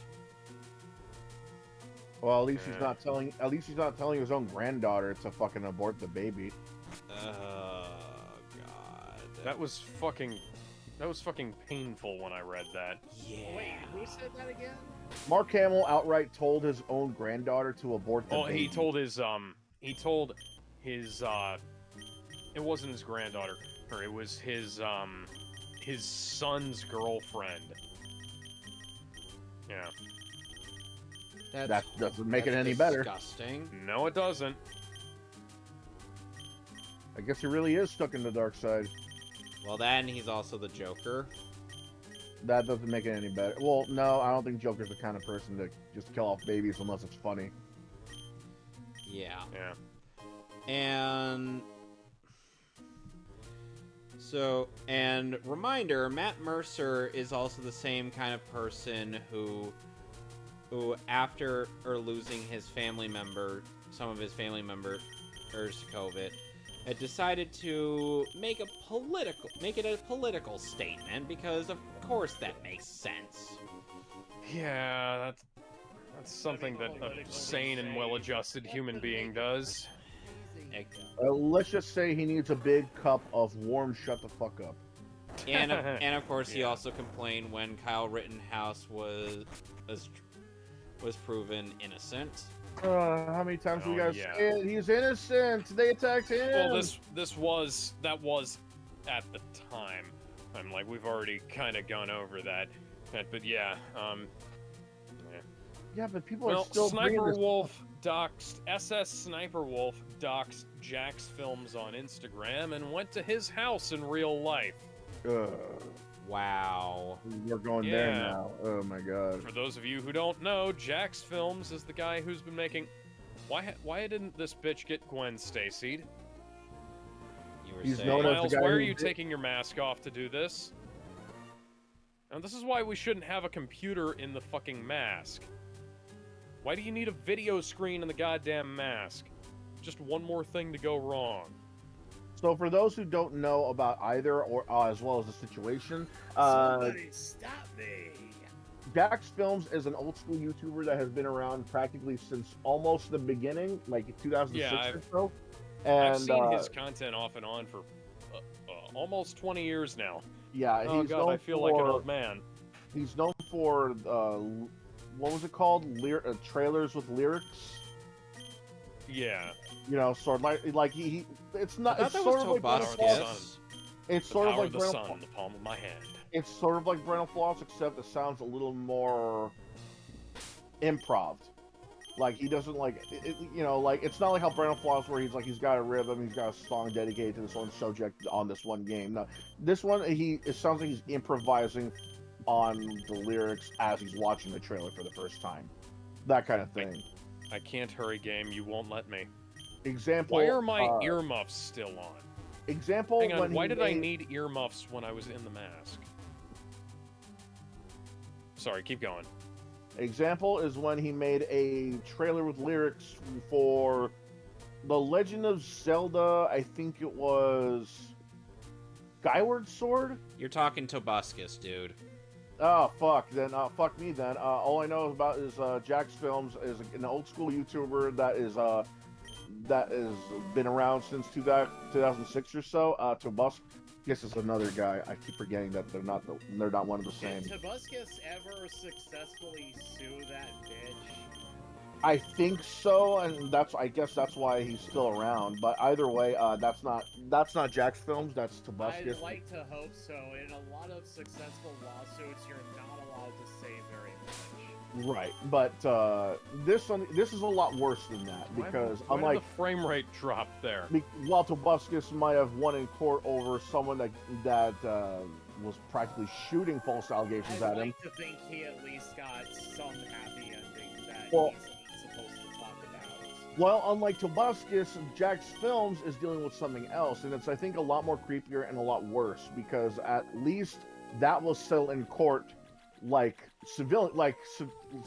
any civilized person would have it. Unfortunately, Jax Films, an old school YouTuber that's been around since practically the dawn of YouTube's time, is getting stalked, harassed, and outright, well, harassed. Yeah. I don't know how to put it in any other way. He's outright being harassed because the other person I have to bring up is SS Sniper Wolf, or Sniper Wolf as people just pronounce it. She used to be a video game YouTuber back in the day when gamer girls were like a fad, you know, like, oh, I'm a gamer and I'm a girl, I'm a gamer girl, you know, that kind of thing. Yeah, sort of like how the big titty bitches playing games, yeah, and with their tits covering up like 75% of the screen. Yeah. Yeah, the ones who pretend to play. People like trade chat. Yeah. I guess, but this is a time when gamer girls were only doing it just so people could stare at their tits and only pretend they know and play games. Nowadays, I know you've heard of that gamer girl. No, I haven't. No, I haven't. I never really liked gamer girls back then, and I don't like them now. But the difference is gamer girls back then were just posing as gamers. Nowadays, there's a lot more legitimate gamer girls who just game that happen to look sexy. Yeah. You know, but back in the day, Sniper Wolf was one of those girls. Here's the problem. She didn't play games and just suck at it and just use her looks as a way to get views. She outright cheated just to make herself look like she knew how to play games. And because of that, wasn't she one of the people who was having somebody else play the games while her hands were like off screen? Yeah, some people say that she was using aimbots too, but yeah, she was outright cheating either way. And that's why she stopped. Then later on, she starts doing reaction content. And I'm not talking like how we usually do it. I'm talking like Jinx Reloaded levels of reaction content. Just Jinx Reloaded, just slightly better than Hassan Piker. Blasphemous HD, you know.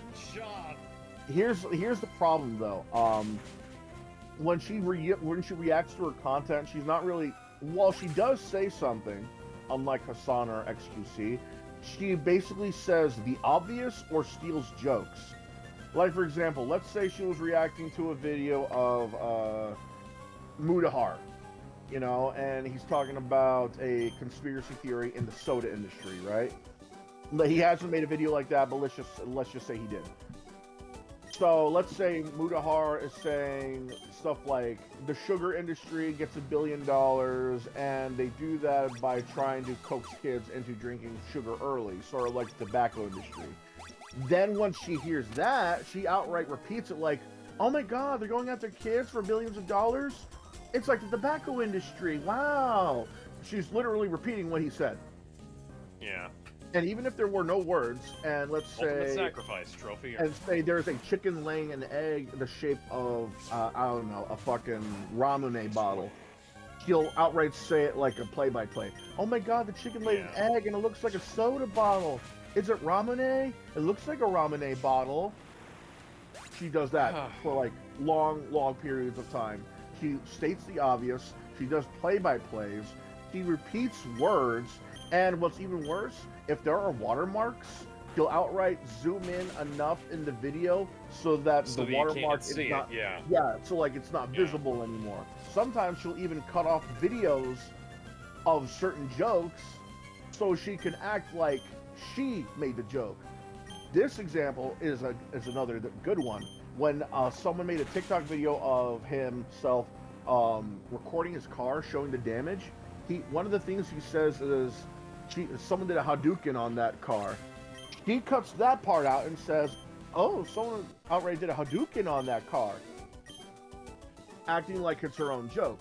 Jackson Films pointed that out and exposed her, saying that this is theft, this is not right, and it even exposed how YouTube was playing favorites, somehow thinking that she's one of the better content creators on YouTube when she's not. Like, think about it like this. There's There's game reviewers out there. There's speed runners. There's speed runners out there. There's competitive gamers out there, right? There's animators. There's singers, right? There are people who make great sketch videos. So Out of all of Alex, them, out of all these people, they're going after Sniper Wolf and saying she's the greatest one of the greatest YouTubers out there when all she's doing is reacting to content. When Jackson was pointing that I'm the best there is at what I do. When Jackson pointed out the hypocrisy of YouTube, how YouTube was treating her, as well as how she herself was stealing content in so many ways, he got so pissy that she went after him and started throwing petty insults like going after his hairline.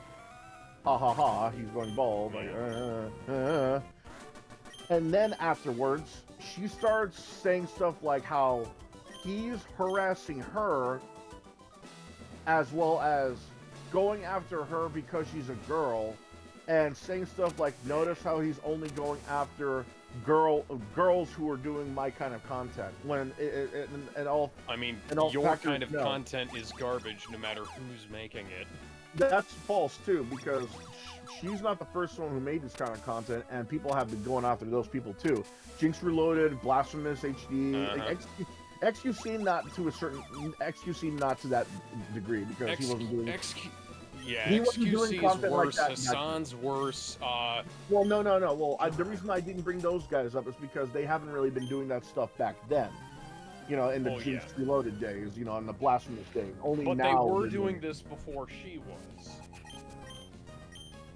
Yeah, actually, but let me find the trinity of bitches here. I think that's right, but the thing is, that was only after the Blasphemous HD Jinx Reloaded stuff were happening, I think. You know, and XQC was like still a pro gamer and stuff like that. But I'm getting off topic. Afterwards, though, after being called out and throwing petty insults, she goes to Instagram Live and shows everyone that is watching that she's standing in front of Jack's Film's house with captions saying, "Hey, let's talk," you know, as if they're just gonna outright, like, he's gonna outright get out of the house and talk to her. The problem with that is that he showed where he fucking lived to everybody on Instagram, and now there are screenshots and videos spread everywhere on the internet showing where he lives. What makes it worse? What makes it worse is that Jackson Films has a wife and kid that are not in any way associated with YouTube. He's the only YouTuber in the house, and now his wife and his kids have to worry about a lot of things happening to them. Having people stalking them, having people harassing them, and possibly even assaulted, because when people get doxxed, there's a high chance that they might get hurt in some way. Oh yeah, you know, people will dox over her, like, completely irrelevant bullshit. Like somebody was actually posting. People got into an argument over something, and that was going on in one of my servers, and one of the people, the docs were completely unrelated to the content of the argument, but this person just casually doxed somebody else in the server over the argument, and it was like, oh hey, look at this, I know your real name, I know, like, where you live and shit, and okay buddy, what the fuck does this have to do with the argument? And now, this isn't the end of it. You would think I'm done. No, after this happened, she deleted the video off Instagram. She went to Twitter and tried to rationalize this, saying that she was trying to be an adult and trying to spark up a conversation with Jack's Films like adults. No one bought it for obvious reasons, because, you know, she doxed his house. And not only that, she tried to play victim again by filming herself going through her phone on Jacksepticeye's parody channel, JJJ Jack's Films, where he parodies Sniper Wolf by reviewing her reaction content. and saying, Yeah. "Oh, you made all these videos on me. This is outright harassment." Yeah. Oh yeah, denims and relevant are also some of the bottom fucking tier for reaction content, by the way. I had to look up who the Trinity of Bitches were to try and figure out what that was, because I just haven't paid a whole lot of attention to them yet. Also, I have to remind people. Where would you rank Emmer in reaction content? Emmer, like top 10, if not top 5. He's like maybe like the third, number 1.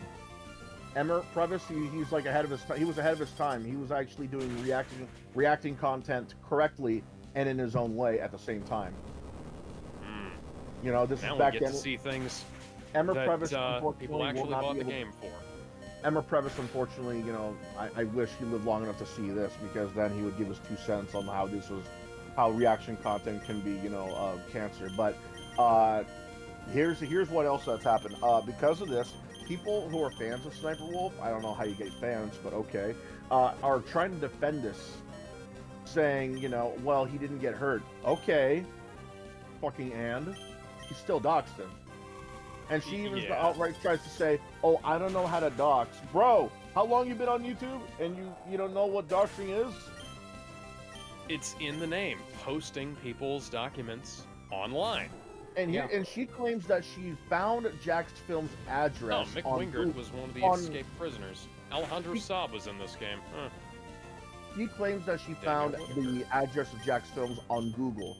That's sus, because I don't think that's how it works. No, it's not. You don't just look up a YouTuber's name on Google and say his house, and then you type in his house. It doesn't work that way. I mean, granted, you might catch some hints here and there. They might outright say, "I live in this area," and then, okay, yeah, that's understandable. Like, say, like, for example, ASL VO coach, ASL voiceover coach, a voiceover coach for American Sign Language. I'm sorry, what? Why did you need a voiceover coach for something that doesn't involve using your voice? Did you say Sorry. ASL coach, age, sex? ASL VO coach. Okay, so since last thing I have to bring up.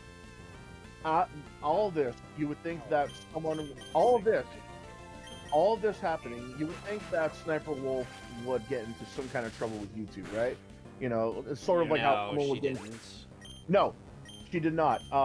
What Jack's Film tried to bring it up with YouTube on the channel as well as on Twitter, saying how she not only broke TOS rules, but she outright committed criminal acts, doxing him, as well as just outright stealing people's content. It was just the content stealing at first, but when the doxing happened, that's when they outright said that she needs to be banned off the platform, period. And YouTube has not responded to this at all. They haven't mentioned it. They haven't even hinted at it. They haven't even mentioned Does she have a Wolf. Patreon? No, I don't think so. I wouldn't be surprised if she does. Look this up. I would not be surprised if she does. So, since we already talked about what's in the link below, the next one on Just Then, and Michael Caine has retired from acting, to be fair, and I wish him nothing but the best. Patreon.com SS Sniper Wolf. She has one then. Yeah, I'm not surprised. Yeah. Of course she does. What is she getting Patreons for? To cover up more of her ugly personality? What the fuck? Probably. Oh, it doesn't help that she's an actual criminal too. Like she was involved. She is a convicted criminal. So okay, yeah. So Sniper Wolf has a criminal history. Sniper Wolf does have a. No. Okay. So I'm trying to find her Patreon, and I'd swear she has a fucking Patreon. If she doesn't, if she does have a Patreon and she's still on there, her like, dear God, like Sargon of Akkad got thrown off for less. Yes. Okay, so like I was saying, in the news below, the below the next link, we already talked about that since that has to do with Sniper Wolf. Of the, I already mentioned that Michael Caine is retiring from acting, and I wish him nothing but the best. Yep, and an actual retirement, not the fake retirement that he had back in the 90s. Now that he is in his 90s, he has certainly earned his retirement. That he could have stopped. Yeah, he could have stopped at any point in time, but the man kept going and kept delivering. Oh yeah. Loved him as Alfred, and he's always a treat wherever he is. He was fantastic in The Prestige. And next up, Gizmo, I believe you brought up Adult Swim addresses Symbionic Titan's potential return. Oh yeah, I did post that. Yes, you did. You've been posting quite a bit of new. So, Gendy Tartakovsky. Russian Huggies. Russian Huggies. Did Ace ever do that stream yet on Lizard Guy? No, I think he'll do it sometime, in some time, soon enough. That's another subject, though. Gendy Tartakovsky apparently has been in talks with Adult Swim, and they said that it might actually be getting either another season or just getting their show on Adult Swim. And further research, though, it's that they are in talks of having another season. There are in talks of returning Symbionic Titan for a second season. Yeah, comicbooktalk.com got in talks with Gendy Tartakovsky and said that since the show was never finished, along with a lot of other Cartoon Network shows, he wanted to get back to it, and now it looks like he's got his chance. I think it was like something along the lines of I hope it turns out good. They still don't know why it was canceled in the first place, because toy sales. I feel it was it's a bullshit excuse. Mm-hmm. But yeah, I have high hopes for this. I've seen a few episodes of Symbionic Titan. I think it's funny. I think it's fucking balls to the wall awesome when they eventually get to some kind of action. I love the art style too. It's like a sort of mixture between Powerpuff Girls and the 70s anime. Yeah. I like that. And and my favorite character design has to be the fucking big motherfucker nerd. The robot. Yeah, he looks like he could outright bench press a building because of his size. Yeah. And he's still acting a robot. Oh, and then there's also the infamous twerking scene from that show. I saw that entire thing. I thought that was funny. Shake it, quick it, booty, quick it, roll it around. Yeah. She's like outright. No. She's. Oh, that was so funny. He was like all that time shaking your ass, basically trying to turn him on. And he was like, no, no. But yeah. I have high hopes that Symbionic Titan will return in Adult Swim. That channel is practically the sea of second chances. I mean, look at Samurai Jack. It came back and we got a very fulfilling finale out of it, despite what people feel about it. A bunch of anime, and people forget. People forget also a bunch of anime. Hated the finale, Gizmo, by the way. For what? I don't know. Mr. Enter hated. I guess he hated how rushed it was and shit. What, Symbionic Titan? No, it's Samurai Jack. Oh, yeah, you know what? I kind of get where he's coming from, but it was still a good show. Yeah. And let's not forget, Adult Swim gave anime some spotlight, too. If it weren't for that, I don't think... If it weren't for Adult Swim, I don't think most of us would even have an interest in anime. I mean, hell...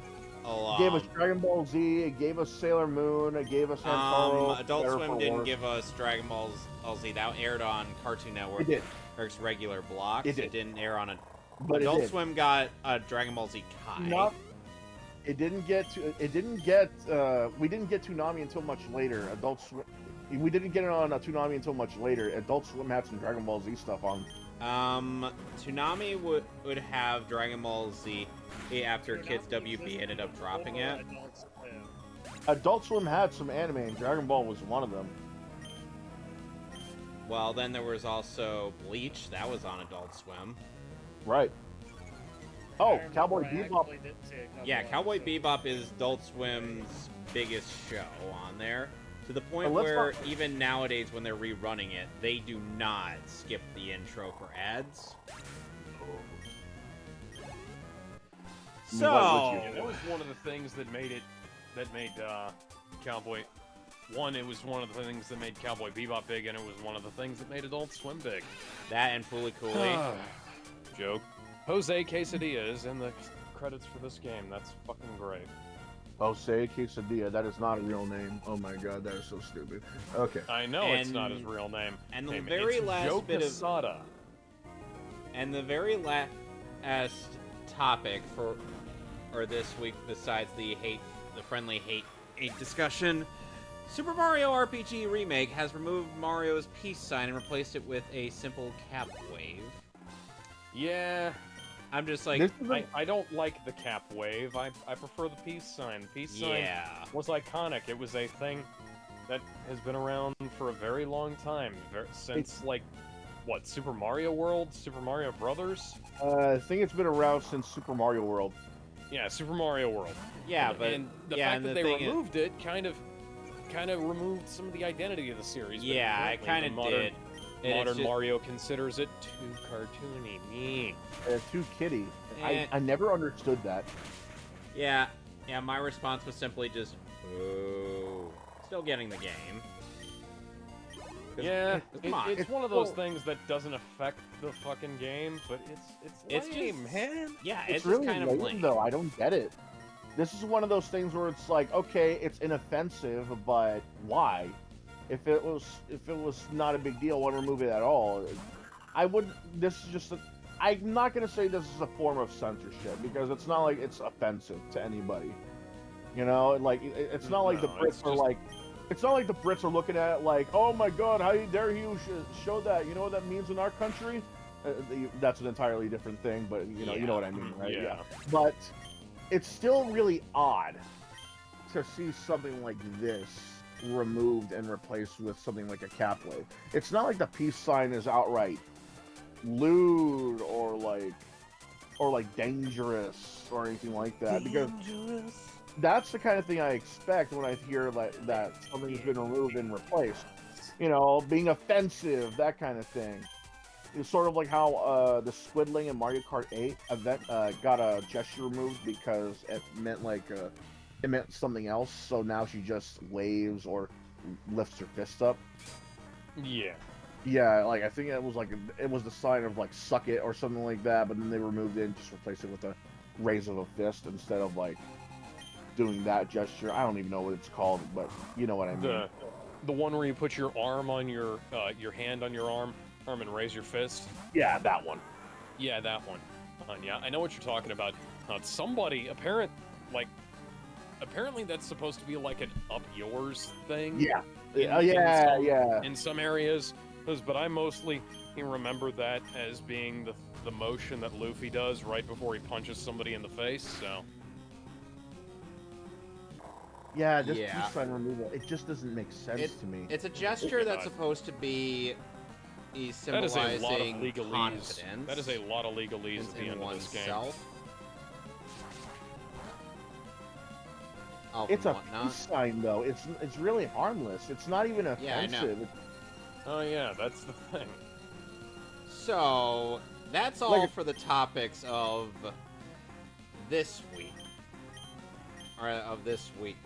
So one more thing. I really want. One more thing. There's some new additions to the comic book universe database that I should read off. Very few, so this is probably going to be quick. All right. Let's see. I left off with Wasabi. The newest additions are Ranger Slayer from Power Rangers, Bombietta Basturbine from Bleach, or Basturbine. Bambietta Basterbean, aka the Explode. Oh, who is Sternritter E, the Explode. Oh, she can just, anything she hits with her spiritual energy turns into a bomb. So, Gambit's power. Yeah, pretty much.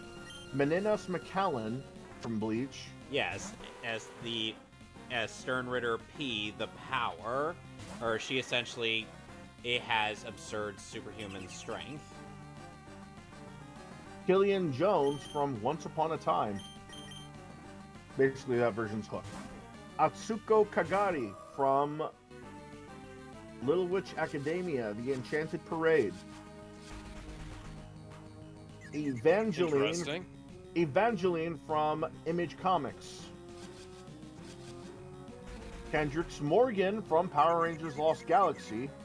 Nice. And Lady Jessica from Dune. And that's about it. No news on another contest. No news on a comic book draft pick. So far, things are calm. Right. So on to that last subject.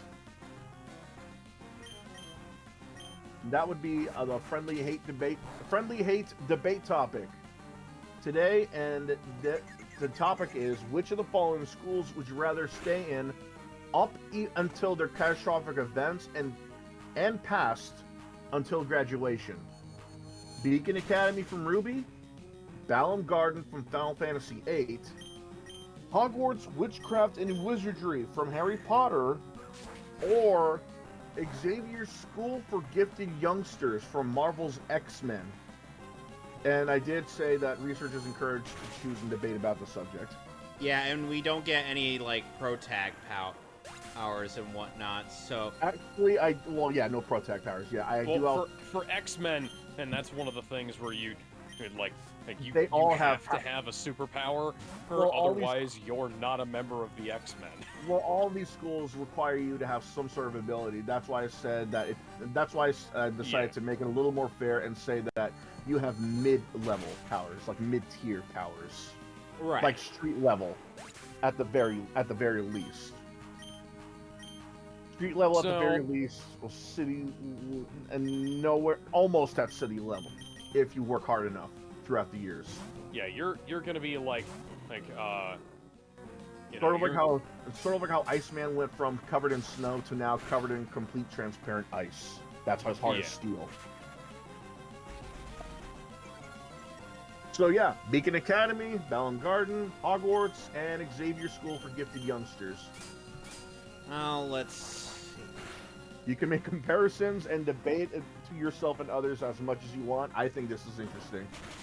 Yeah, it is kind of interesting, because it's like... Sadly, Beacon is definitely the first one out, because... Yeah. Good lord, Ozpin, you ran that school into the goddamn ground. Quite literally. So... Hold L1 and R1 to yank down stealth cocoon literally enemies, all of the other schools and web up nearby enemies. All the other schools you listed are literally better. Are you sure about that? Yes, absolutely. Yeah, because Balam Garden, at the very least, had some competent people in there. Or same with Hogwarts.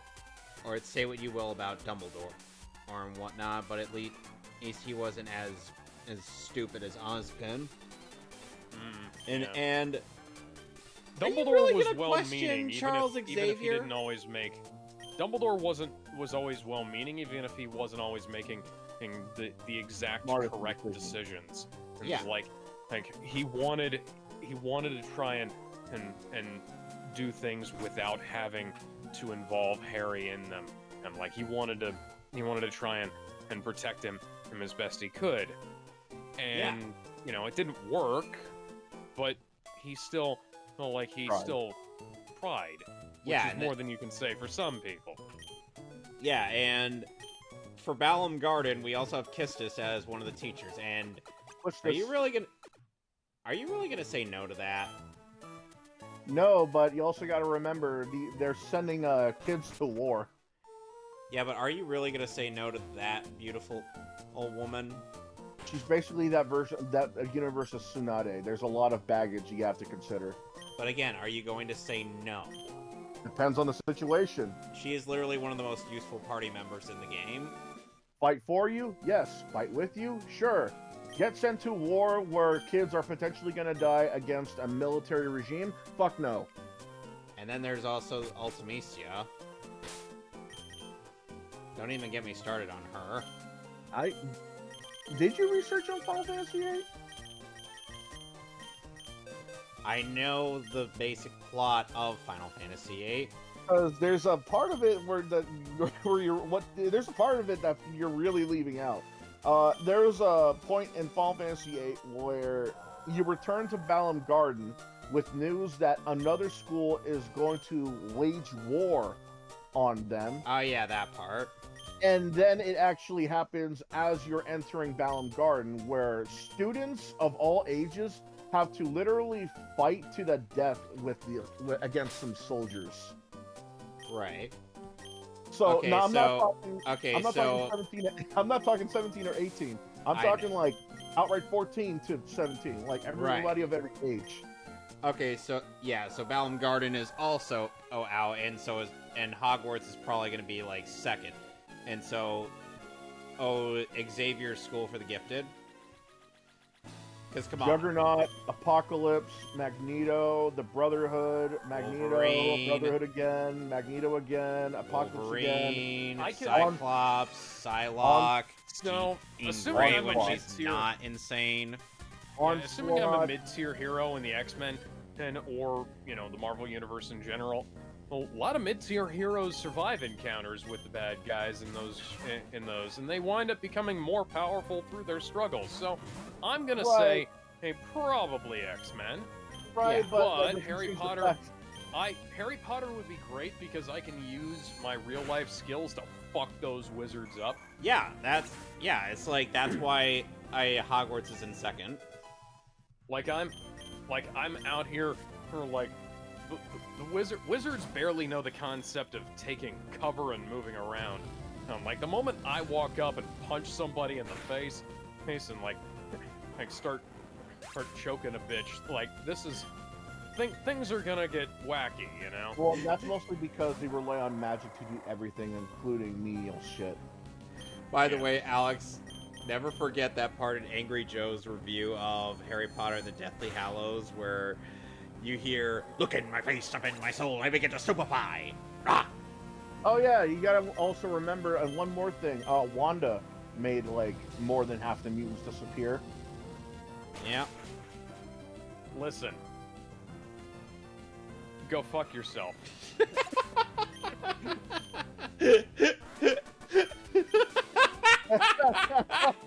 That's actually funny. There's less than 200, don't you know?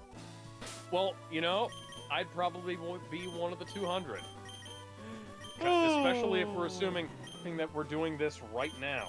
Also, you gotta remember the Sentinels have been activated and reactivated more than once. The Sentinels are made out of fucking plastic. And metal and rubber, and depending on who makes them, they could look entirely human. And kill off even Omega level mutants. Remember Nimrod? But are they immune to D's nuts?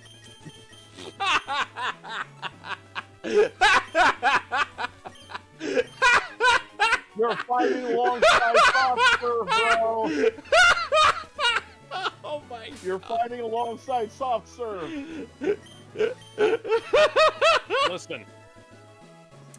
Listen, Soft Serve is getting a one-way ticket to the pain dimension.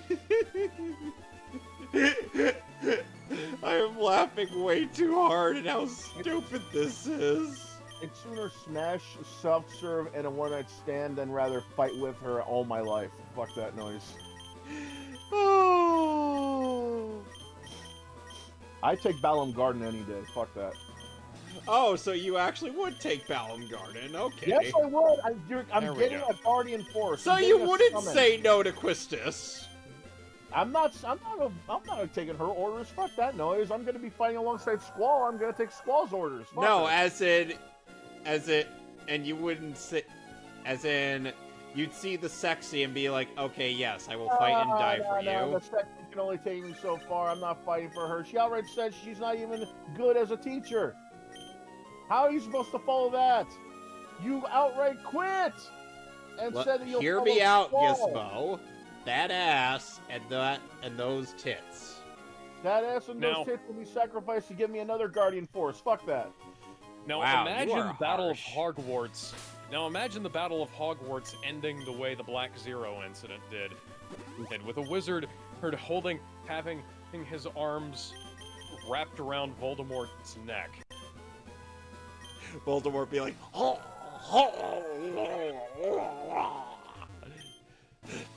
hack your way out of this, you snake-nosed bastard! Punk. Voldemort be like, what? No, how about you, Mason? Which one would you rather stay in up until graduation, despite the catastrophic events happening? Which school would you attend up until graduation, even with all the shit that happens to it? How do I skip this cutscene? Really crossed my mind, dog. Okay, Alex. Uh-huh. Miles is going to subtly tell you, through whispering into your ear, he'll tell you, click on these nuts. Oh wait, hold up though.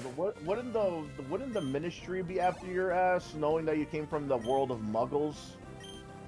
The Ministry of Magic is not going to. This is assuming that I'm like a Muggle-born, or that I'm going to like the way from like enrollment to graduation, and like we're gonna be fully involved in this, you know. Oh, like we're integrated into this shit, man. I'm like, oh, you're a Muggle-born. Okay. So are you gonna beat the? Please tell me you're gonna beat the living shit out of Malfoy. Yes, I'm going to be the Muggle-born, but I'm going to perform from Harry Potter and the most electrifying man on Draco Malfoy. And meanwhile, I'll just record it and post it on YouTube. Yeah. How the fuck did that Muggle-born get his phone camera into the school? Well, you know, yeah. Funny thing about that, the internet is a pathway to many abilities some consider to be unnatural. Funny thing about the internet, apparently there's supposed to be a charm around Hogwarts that prevents any kind of Muggle tech to go through. Yeah. Well, you know, we'll figure it out. Kevin and I are incredibly resourceful. Yes, we will figure it out. Okay. What, you're gonna consider Ravenclaw as Twitter? Yes. That. Yeah. So, well, we're gonna figure out how to make YouTube videos in Hogwarts, and then I'm gonna. That's a thing. It's called a newspaper. Literally, the images move. I'm gonna practice my jiu-jitsu moves on the Slytherins. I'm probably going to lose a lot of house points for it, but it's going to be worth it, even though I'm going to make an enemy out of Severus Snape, who is one of my favorite characters. You're going to be their Johnny I'm going to Lauren? have to apologize to him several times. You are going to have to apologize to Alan Rickman, who will speak to you very slowly. You're going to be their Johnny Lawrence? Yes, I am going to be their Johnny Lawrence. Oh my god. I'll bring a CD player with that fucking song with me. Try to be best, cause you're only a man, and a man's gotta learn to take it. No, even better, Alex. Alex, instead of that song, you're gonna be to the 1 to the 1 to the 3. I like good pussy and I like smoke so much weed, you filthy little get more ass than a toilet seat. Here's how I could picture you meeting Malfoy for the first time. A filthy little... Oh, how dare you touch me, you filthy little... Oh, what's that? It's that I can't hear you over the sound of you being choked. I'm going to put a cruciate... Why are you fighting me like a muggle? No, I'm fighting you like a man. Like a wizard. I'll beat your ass like that, too. You'll fight me like a wizard. No, I'll fight you like a man, bitch. That wand isn't gonna unkick your balls. And I'm just sitting there with a bowl of popcorn. You want to know where I'm going to shove that wand? I'm going to shove that wand so far up your ass, you'll be tasting your curses.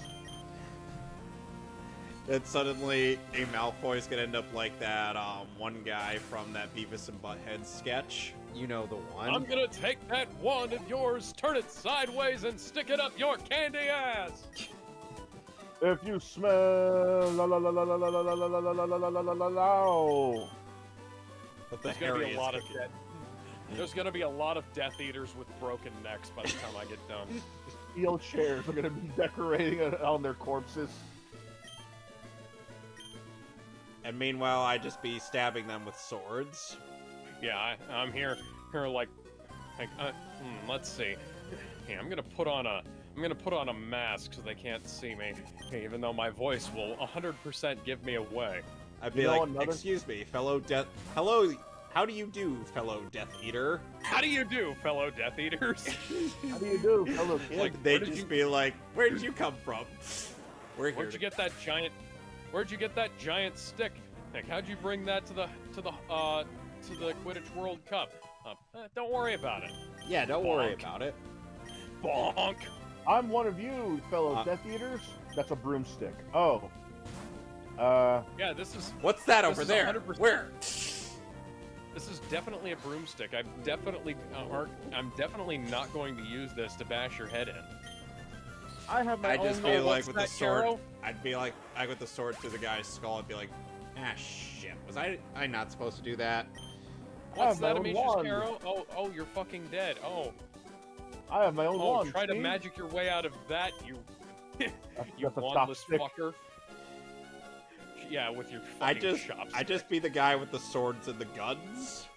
Fun fact, Cho Chang, she had her wand. How does that sound, Alex? Fun fact, Cho Chang's wand is a chopstick.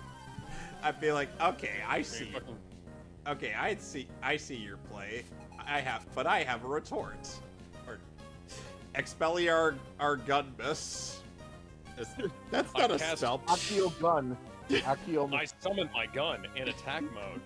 What the fuck does that mean? Bang! Accio grenade. Oh, you know what though? Final Fantasy's got you beat. I can outright steal your magic. Yeah. Drawing magic is a thing in Final Fantasy VIII. Also, I can ride a chocobo. Beat that with your fucking broomstick, bitch. Beat that, Iceman. Okay, so...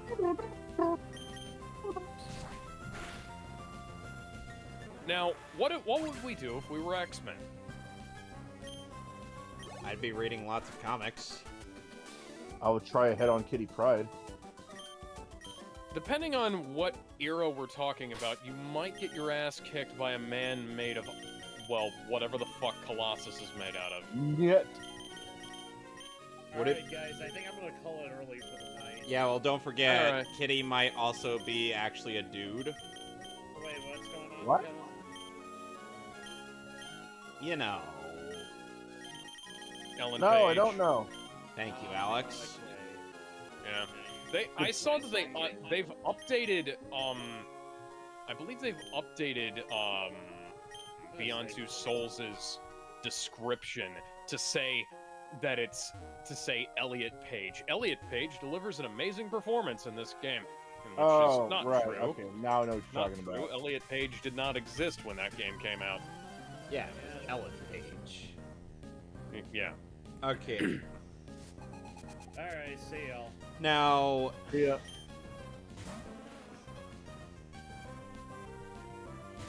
And Rhino just clipped through something. Oh, here's another thing. I'll be... Wait, are you doing New Game Plus? Yes, I'm just doing that to fill out runtime here, because I don't want to start a new stream. You could. Aren't you at all curious how Squall's Gunblade works in the slightest? Well, obviously, I am, yeah, yes. but I'm not that.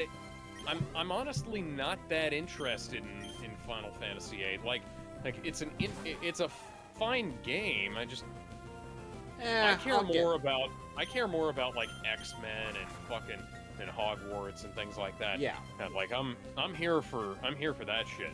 And like now, I'll what get would we do if we were X-Men? What would you do in a battle against Apocalypse? Run away. because I'm not an X-Man. Okay, I what's just your happen power? to hang out with You them. can pick one power, Gizmo. What's your X-Men power? I'd actually have to think about that because I can't just have something generic as flight. Literally, everyone can fly. Yeah, everyone, all kinds of people can fly. Yeah, And Angel, if you can't, you can at least Banshee. simulate it. Yeah, Angel, Banshee, Storm, Jean Grey, Professor X when he could walk, Professor X when he doesn't Technically, walk. Professor X can still fly. He just he could still fly, but it would be very difficult to do. How powerful is time stopping in this context? So you'd basically limited. have you ever seen Heroes? Alex, you should know by now that the answer is always going to be no. Oh, well, that's unfortunate. Heroes. Have you at least okay, heard so of Heroes? The first 1.5 seasons of Heroes is good. So there's a character in Heroes called Hiro Nakamura. He is who is the guy who says who says, well, yeah, he says that, but he also is the guy in Austin Powers who says we should run like it's Godzilla, even though it's not. Yeah. Yeah, he's that guy. Nice. Kinda. He's the guy. He's that smartass that comes up after a guy thinks it's Godzilla. Oh yeah, legally he's speaking, it's not Godzilla. Yeah, he's the guy who says that. Yeah. But so Hiro Nakamura can stop time, and like rearrange stuff in there, but it requires a lot of concentration and can cause brain damage if he does it for too long without practice. That'd be worth the risk. Brain damage, bro. It's not like you're getting like a broken he's bone. right, because it's like in a do or die scenario, a little bit of brain damage is nothing compared to like not having New York City get nuked, you know? Yeah. Plus you can get like, brain regeneration and stuff from people who can heal. Actually, you know what I'd have? I'd have basically like the ability to cast cure wounds on people like in D&D. Oh, I got it. My ability. Okay, I got it. Cast inanimate objects to life. That's a good ability. I'd want that as like, and if I could like weaken that ability to take on another ability, like I'm creating a character in a game. And here, if I can say cure minor wounds is how I start, I'd take on like a minor amount of super strength. Just a peak human strength, you know? Like imagine how much I can level up that. Imagine how much I can level up that ability too. Like it will go from just objects to images. Like imagine it'd be like, okay, I can make the Gundam in Japan act like a real Gundam the moment I put in enough concentration, right? Okay, that's something we should have brought up earlier. There's actually a real-life mecha suit now. Oh, that functions like... Yeah, there is a real-life mecha suit that functions not dissimilarly to the Zaku's from Mobile Suit Gundam. Woo! Okay. Oh, that's awesome. Okay then, since that's already a functioning mech, imagine if I were to go to a life-size statue of an anime character. And I just touch it, I put enough concentration in it, and like, boom, there you go. There's our hero. Attack that thing. Yeah, that'd be fucking cool. Right? Imagine if I could do the same thing with images, if I concentrate even harder, and let's say I was training with the X-Men. Like, say I find a picture of an ocean view, right? And it's like an advertisement for Corona or something. I could go up to it, place my hand on it, and with enough concentration... And summon water? Yeah, like I just let that water just burst out like a tsunami. Okay, that'd be a good power. There's probably going to be some drawbacks though. Probably not. How would you use that against Apocalypse? How would I use that against Apocalypse, bro? Imagine I go to an otaku's house. All right. End of story. Okay then. Or like I go into a comic book shop. I go into a regular bookshop. Like let's say, and it's not just images. Now I've trained hard enough to make words into reality. Mm-hmm. Like I think that's pushing it a little bit. Yeah, that's pushing it a little bit. That's kind of against the essence of the... That's just an example, though. Thing. That's like outright well, yeah. level. Well, anyway. But Like, let's say I go now into like a movie theater, and now there's like images of jet fighter planes for the next Top Gun. It's like, yeah, that'd be cool. You know, or like, or wow, there's like a new Godzilla film. Shit, I'm summoning that against Apocalypse. Fuck that noise. I'm not gonna die. Yeah, that's actually pretty good. Kevin, what would your ability be? I already said stopping time. I'm like that. Stopping time? Character. Okay. Yeah, but like how long? Like we know you that's can one of the stop things time. like Hero. Well, first like with Hero JoJo, 5 seconds at most. 5? And that, yeah, but then it gets longer as I practice and concentrate. Yeah, that's the kind of thing that'd be awesome. Oh, by the way, Analog has announced the Analog 3D, an FPGA field programmable version of the N64. Coming next year, by the way. Okay. What is it exactly? By the way, it's an N64 clone. By the way, my Steelbook 4K for Army of Darkness and my 4K for Evil Dead 2 has arrived. Awesome. I was gonna say another Nintendo 64 clone, but there's only been one.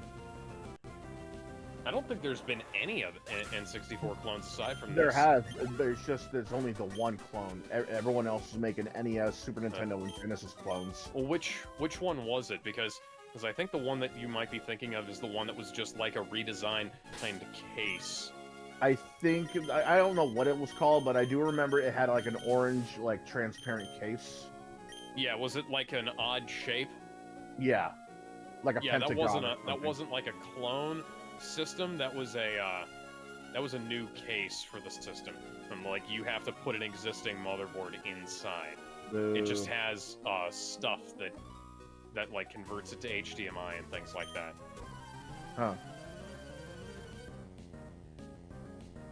I really don't like the shape, so yeah. You know, one of the dumb things about the new DVD, the Ultimate Collection for TMNT 03, is the fact that the menu is kind of basic and there's no subtitles. How are they not? Yeah, that was something that I complained about when it. It's also matted to widescreen, even though it was a 4:3 show, because the guys who put it out, the Paramount, slapped the Nickelodeon logo onto the start of every single episode, and that logo is animated in widescreen. Isn't there a way to just? Yeah, that's not really that big a deal to me. It kind of is. I don't like it when watermarks are there. Well, think of it like this. TMNT has been a property that's been going around company to company to company. It makes little sense as to why you would want to just deal with the fact that there's a Nickelodeon like logo right there in the corner every time you see a show like that. Well, no. It's not in the corner. It's at the start of the episode.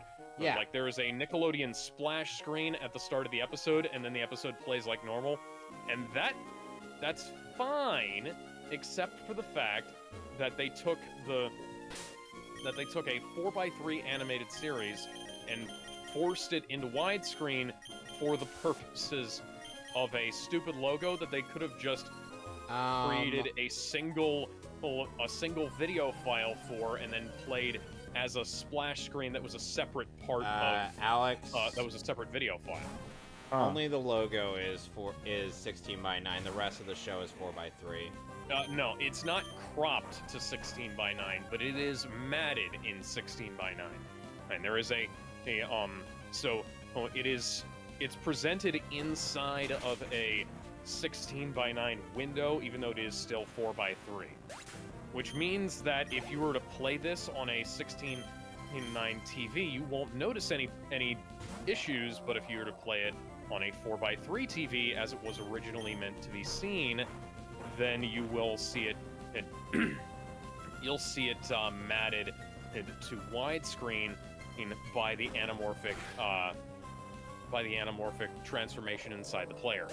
Well, it completely defeats the purpose of the anamorphic programming within the DVD spec. It's not a big deal because a lot of people don't have 4x3 TVs anymore. We don't have TVs anymore. CRT TVs can only be really sold at like a Goodwill or something, because you're not gonna get. It's not a big deal, but I'm a fucking AV geek, and this shit, there's no purpose for the way they did this. Like they could have, like I said, they could have just taken a single video file and said, okay, hey, we'll play that. And well, play don't that forget at the start of the episode, and then. But don't forget one it's thing, still the Alex. Best version of the fucking series that you can get, unfortunately. Which is sad. And don't forget, Alex, there's also remember how from in the Teen Titans animated series, it looks to be animated in 16:9, but the season 1 episodes for the most part don't really use the rest of that space. And there's at least 2 episodes in season 1 where it looks like Cyborg just disappears from the frame, and when he goes too far to the left. That's both in Divide and Conquer and Nevermore. That problem where Cyborg just disappears from the frame doesn't happen with Beast Boy in that instance. It's Beast Boy's like running away as a llama. Cyborg's chasing him. Beast Boy walks off the frame just fine, but Cyborg just disappears. It's weird. I'm not saying they should have. I feel like season opened 1 up the animation. I'm not saying they should have opened up the animation to 16:9 for this, and that probably wouldn't have been a good idea, honestly, and I don't think they would have necessarily been able to. I'm just saying that when they encoded the video, they should have just encoded it as a 4x3 stream. There's no reason to encode the black bars on the side of the screen on a DVD. For Blu-ray, it makes sense because Blu-ray doesn't have anamorphic high definition in the 1080p spec. This was for like the Blu-ray. And unfortunately with the Blu-ray, because of the lack of 4x3, because of the fact that it's not a 4x3 show on the Blu-ray version, and there's also some noticeable animation errors and whatnot, like certain characters are just missing in certain frames. Like again, going back to Divide and Conquer, or even though the 4 Titans are just retreating and whatnot, Raven is noticeably absent in the frame, and where Beast Boy is saying heads up as Plasmus splits up. And this was actually pointed out, and the Teen Titans wiki, it actually has a whole thing on each episode page dedicated to pointing out the goofs in the episodes. So it's like they'll actually tell you what is actually a mistake in the animation. It's nice when they do stuff like that. Yeah, I could actually appreciate it. Because obviously the show's not 100% perfect. Like, there are some issues. And hey, it still turned out to be a really good product in the end. Plus, seasons 2 through 5 doesn't have this problem. They still look like they're animated in 16:9.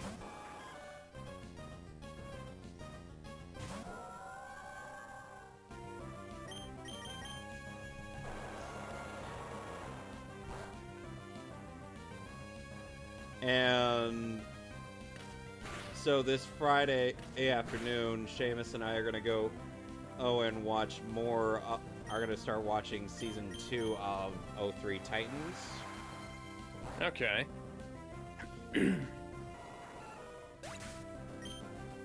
Meanwhile, I'm gonna be busy recording lines for a secret project. For the super secret project. Super secret Zordon, are you there project? And super secret, I gotta kill Zordon, you. are you there? It's me, Mary. Super secret, I gotta kill you if you find out project, because I have the license to. Okay, so super secret, I gotta give you candy to shut up kind of project.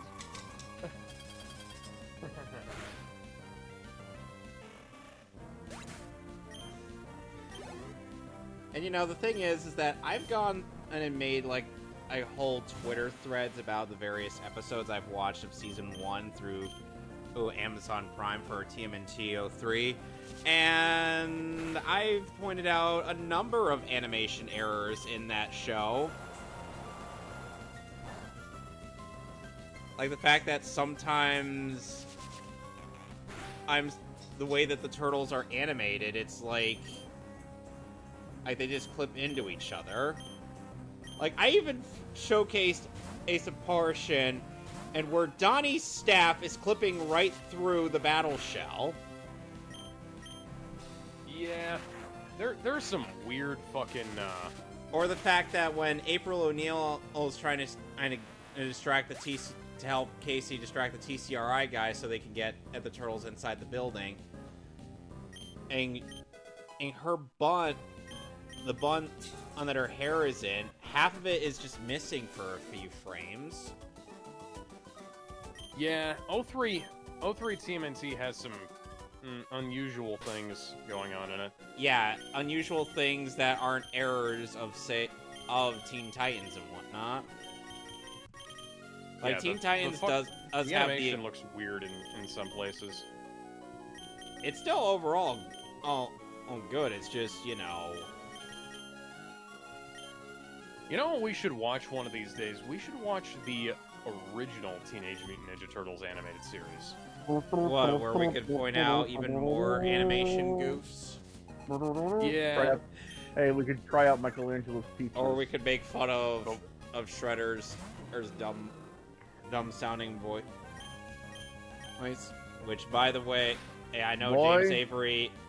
Look, I know James Avery was a great actor, but here's the thing: that Shredder was borderline comical. Dimension X, no! That doesn't mean his voice wasn't cool. Tonight I dine on turtle soup. Listen to Scotty Ray Shredder, and you will see a noticeable difference in intimidation and whatnot. Because that Shredder, he's smarter than another Cowboy Bebop. Yeah, fuck. I was gonna say Cowboy Bebop. He's smarter than that other Cowboy Bebop. He's smarter than the other Bebop and Rocksteady, and he written his application in crayon. I don't want to conquer another planet. I want to conquer Earth. You know, I ended up making like anytime I've just imagined a variant on that Aqua with Scotty Ray's Shredder, or where he's like, I don't want to conquer this place. I want to conquer Earth. He's still got a little bit of that 90s Turtles in them. That's what she said. And I asked earlier, like, what was your favorite addition into TMNT that the 03 series brought into it, whether it be from the comics or their own making? I liked the development of the Utrom suits from like literal bamboo to full-on robots. Although I don't like the Shredder being an Utrom necessarily. And Chirel was okay. Utron Shredder was so unnecessary, man. They could have just made him into a demon. That would have been a lot better. Are you talking Tengu Shredder? Because that's a thing in Season 5. Yeah, but it would have been a lot better if it was just a demon and not just another... I prefer him as just being Orokusaki. Just the Utrons, man. They're so unintimidating. I mean, Krang himself is unintimidating. Krang is intimidating because he looks so gross that even if you were to make him realistic, he would still look intimidating. That looks like an outright monster. Utron Shredder looks like a joke. I mean, it was better when he was not really. Like, I like how the Shredder kept coming back after they killed him, but at some point, I don't think they ever should have cut the Shredder's head off, personally. I still thought that was kind of badass. Like, Leo cuts off his head with the Sword of Tengu. Oh, after the episode ends, Shredder is just seen casually picking up his head and walking through fire. Come on, how is that? You know, that's a good idea, but the way they executed it could have been done better. Like, if that had been in like some kind of weird voodoo magic thing where he's like animated like a suit of armor for himself to, you know, and he's like not actually inside the suit, that'd be that would have been cool, but like having it be a robot body, I think kind of takes some things out of it. I wasn't really all that bothered. I don't know. I still like Turtles 03. Yeah, and Terrell is still one of my favorite incarnations of Shredder. I had one of my favorite incarnations of Michelangelo and Raph. Michelangelo being voiced by Joey and Raph being voiced by Tristan. Yup. Well, at least later half of season 1 on Tristan, because initially Tristan was voiced by Donnie. I'm not joking about that, by the way. That was so strange when his voice just changed out of nowhere like that. I mean, come on. Come on. There's a noticeable difference between Greg Abbey and Sam Riegel. Yeah, the voices are close, but they're not 100%, you know? Yeah. And so, Tristan goes from, "My voice gives me super strength," into, "I'm a motorcycle man." Don't forget, Greg Abbey also was Yusei in Yu-Gi-Oh! 5Ds. 5D's nuts. The weird thing is that he's not really that good a screamer in that show, and yet with Raph, he does some pretty raw screams. Meanwhile, Leonardo, being voiced by Michael Sinterniclass, as is certainly interesting. Like, he probably has one of the more fitting voices for Leonardo. I like that they added. It's the one that's always stuck in my head. Well, him and maybe James Arnold Taylor from the movie.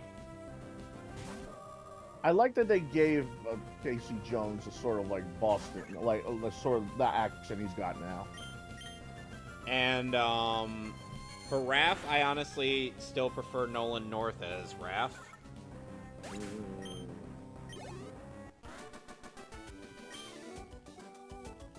Okay. Like, he's got the aggression and the accent down. He's also Nolan North. And you know, that was one of the times I couldn't tell it was Nolan North. Yeah. He really did. He did great in that movie. Like his voice was the one that I thought was legitimately the same as the TV show. Yeah. So, like, I couldn't tell what the fuck was going on in that movie at first because I didn't know that it was connected to the other movies. I thought it was supposed to be part of the TV show. I mean, hell, the Turtles Forever thing had Splinter, or Casey, and April in... no, wait, even Karai in their 07 and movie outfits. Yeah.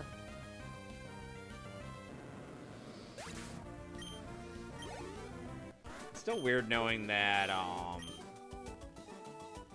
it's like Karai's actress in the 07 movie was actually in Godzilla King of the Monsters.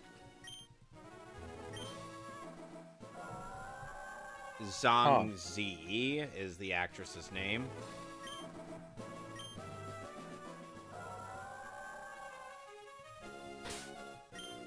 Because in the 07 movie, they had this gimmick where the Turtles and Splinter would be voiced by voice actors, while all the human characters would be voiced by celebrities. Hence why we got Chris Evans as Casey Jones. That was so strange. Like, that led... It wasn't bad. I mean, we got Patrick Stewart. Yeah, it was one of those things where... it became really obvious, like, because I picked out Captain Picard a mile away, obviously, but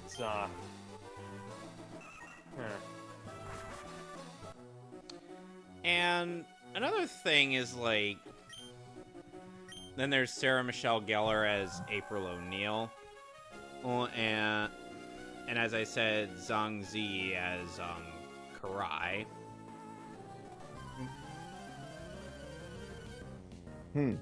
Like, she was probably the only actress who has voiced Karai that had a genuine Japanese accent. Because we have Karen Neal from the O3 show who fakes an Asian accent. And Alex, you could definitely tell that that was fake, couldn't you? Yeah. And Karen Neal was is Shizu from Yu-Gi-Oh!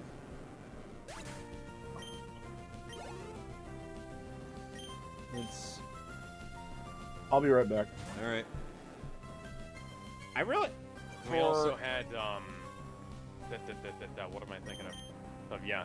So you remember Tony Shalhoub as Splinter in the Michael Bay movies? I think so. Yeah, that was an unusual waste of a casting choice. Speaking of, Mr. Monk. And it was kind of sad that TMNT 07 was the last we'd ever hear of Mako Iwamatsu. Yeah. Meanwhile, his successor is kind of a dick. Who's playing him? Who's playing Splinter now, by the way? That depends on what you're talking about. Because in the most recent show... Oh, yeah. Because in the most recent movie, it was Jackie Chan, and that was another waste of a fucking talented actor. Oh, God. He would have been... He seemed like such a perfect choice, but that movie was so bad. It has some really cool ideas and some decent action, but unfortunately, the character writing is just not there. Yeah, and April O'Neil looks like a dumpy sack of potatoes. And Benjamin, I do not care what you think. I think this movie was abject garbage. What, the TMNT movie? The Mutant Mayhem. Rise of the TMNT. No, not Rise of the TMNT. Mutant Mayhem. Oh, Mutant Mayhem. Rise of the TMNT was also terrible. The one with the Ice Cube in it? Yeah. I thought that was... Oh, wait, Rise of the TMNT, yeah. The Rise of the TMNT, yeah, that was the movie, the CGI movie. Yeah, that had a really cool art style for the turtles, but everybody else looked like shit. I thought, isn't Rise of the TMNT the movie based off of the Rise of the TMNT cartoon? Yeah, Alex, you're thinking the movie that... You were thinking the movie that's based off the TV show? Well, no, the one where they have female... The TV show is shit, too. The one where they have female Casey Jones. Yeah, that's not Casey. Mm-hmm. My friends call me Casey. No, they don't.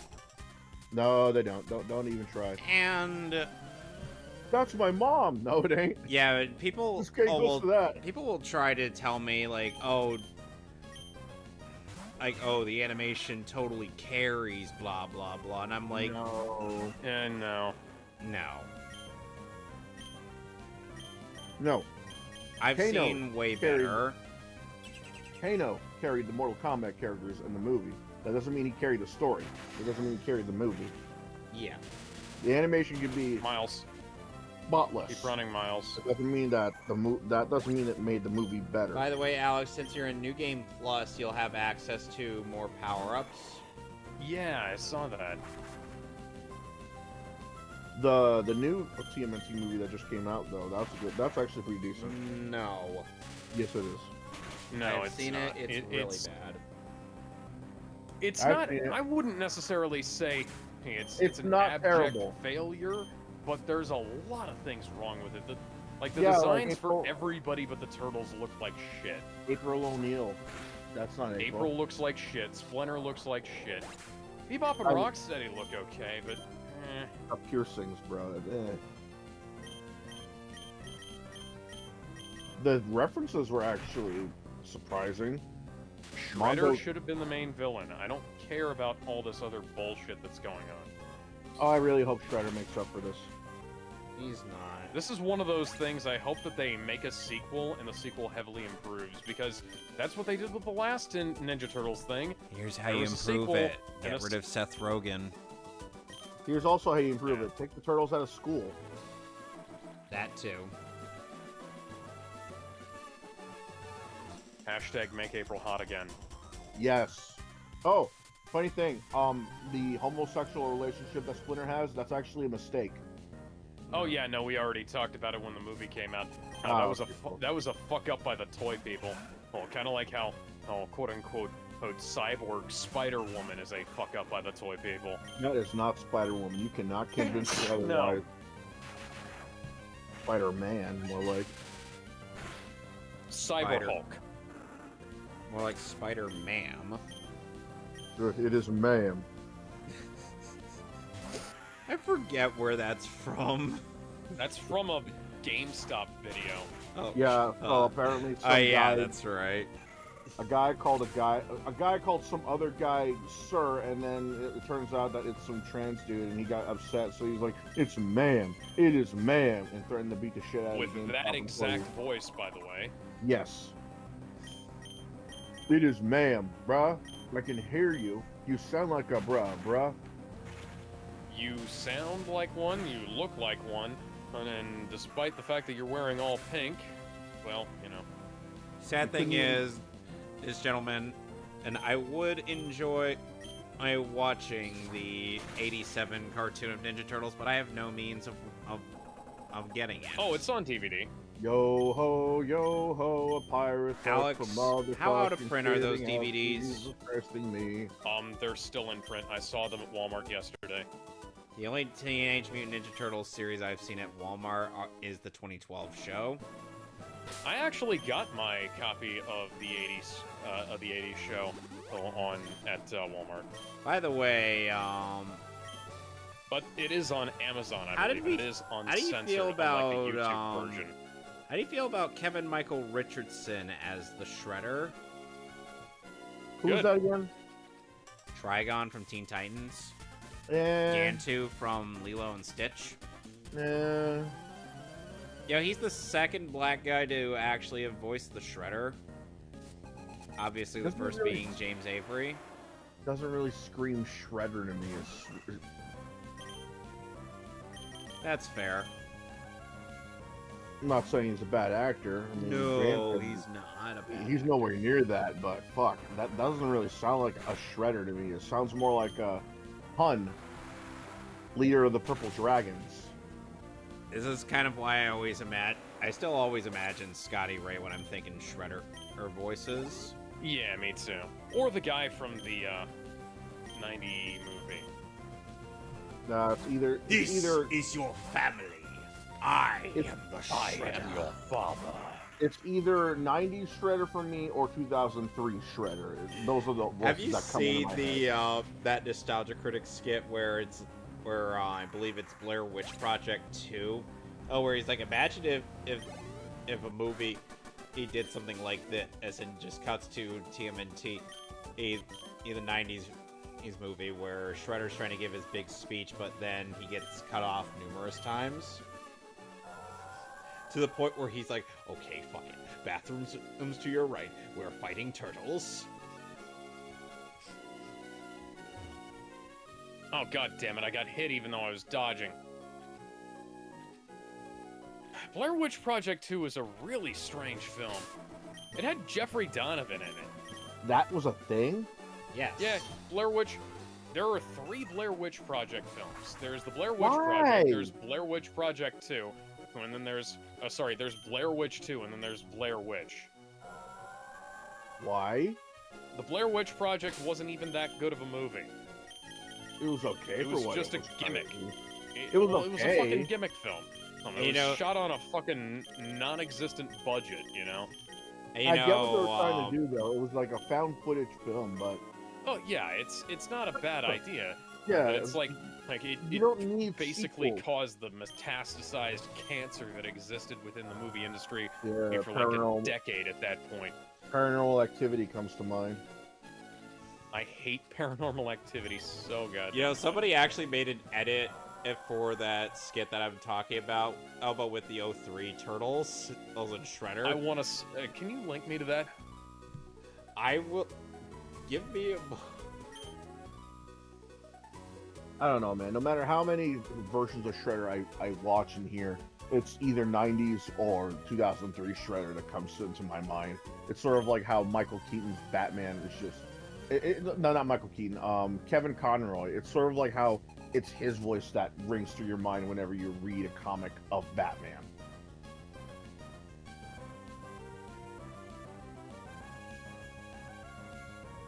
Okay, I found it, Alex. Ooh. I just DM'd it to you. Thank you. Yeah, I know it's a bit of a rough edit, but still, it's hilarious. I got a cool combo from landing on my ass. Miles just be like... You got a combo by landing on your ass? And Genki's just like, you alright, Miles? I'm fine. I'm just not gonna sit down for a while.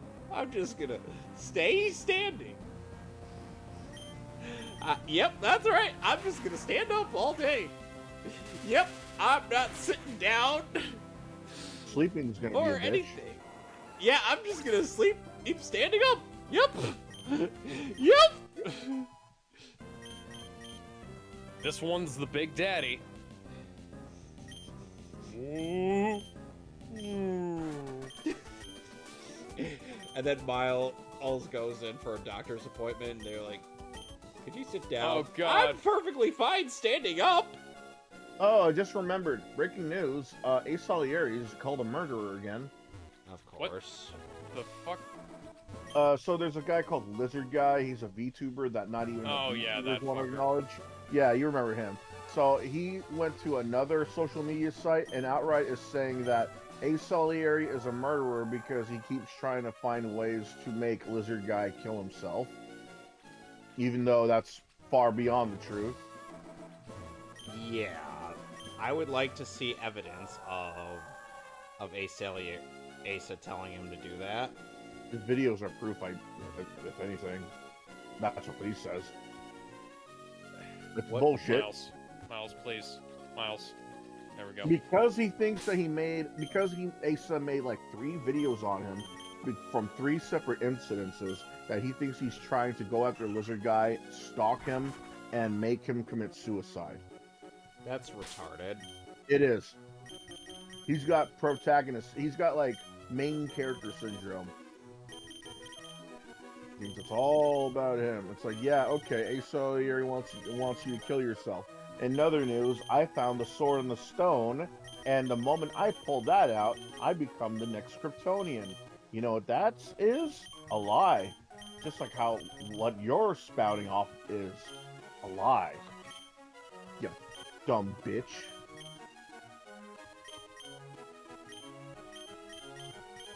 He doesn't even know when he's getting trolled either. Like, I went to a stream of his. I randomly put in like a certain amount of bits just for the 69. Just so I can make the voice chat say la la la la la la la la la la huggies la la la la la la la la la la la. Instead, it comes out as la la la la la huggies la la la la la huggies. And he's like, thank you. I'm like, bruh, you realize I'm trolling you, right? Okay, yeah, and that was the only time I ever did it. I don't think I'll ever do it again because I just flew over his head. Yeah.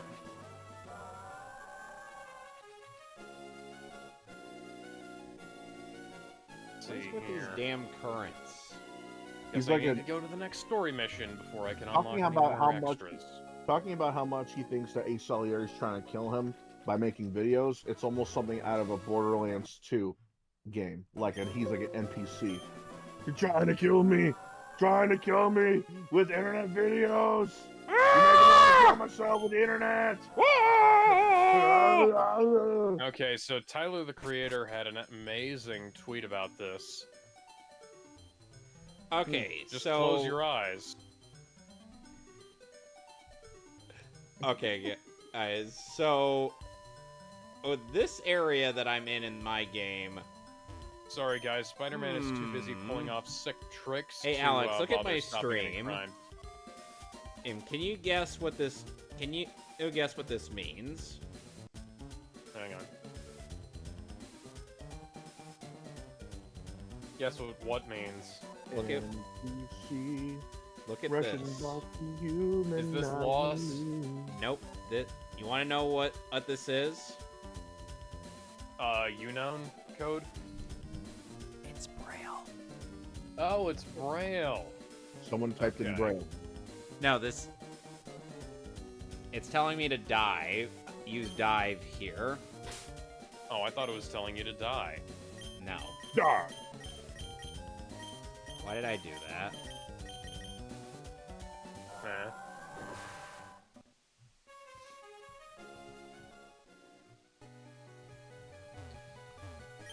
Now, this tells me to dig here.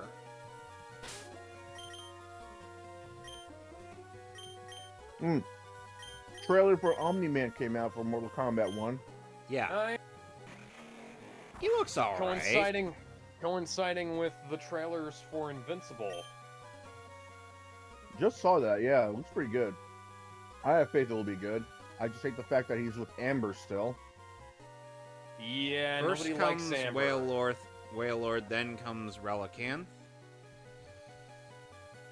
So I would need to get so to make use of this place, I would need to get myself a Wailord and a Relicanth.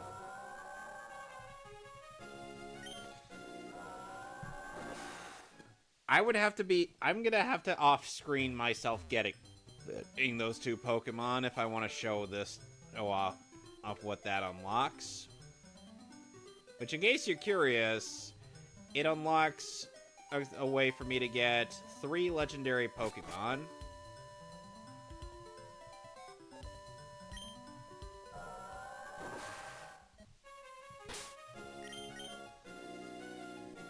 Oh, and you know what his fatalities are, right? For, Yeah, they're both references to the show. One is the one he the train incident, which I think is clever. Which, by the way, Alex hasn't seen up to that episode yet. Really? Yeah, he's only seen up to episode 4. You're missing We need out to a go lot. back and watch that show again. Yep. By the way, Titanic is coming out on 4K. You're here. There's nothing I fear. Yes, there is. And I know that the heart does go on. I think Armix will stay forever this way. Okay, we can stop now. You are safe in my heart, and my heart will go on and on. You're not safe on the door. You can't fit on the door, even though you can. Get on the door. Mythbusters actually disproved that. Really? What'd they say? They said that there was a way for them to if they were on the door together, the door does not have enough buoyancy to stand up by itself. They'd basically have to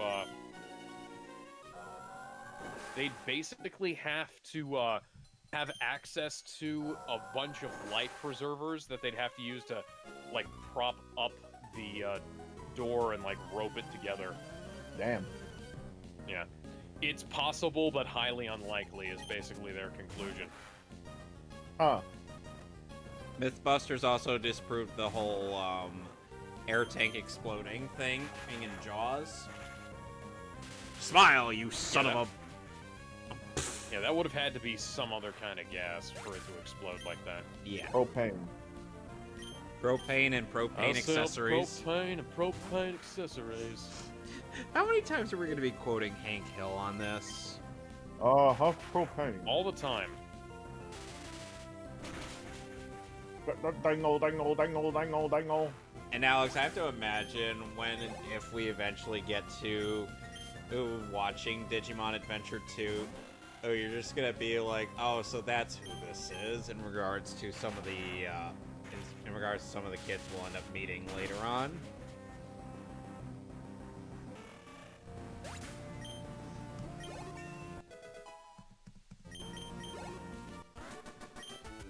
I swear, they need to do...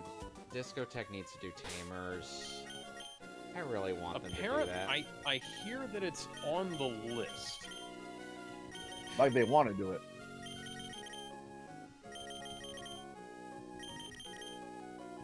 Well, now I gotta use both rare candies.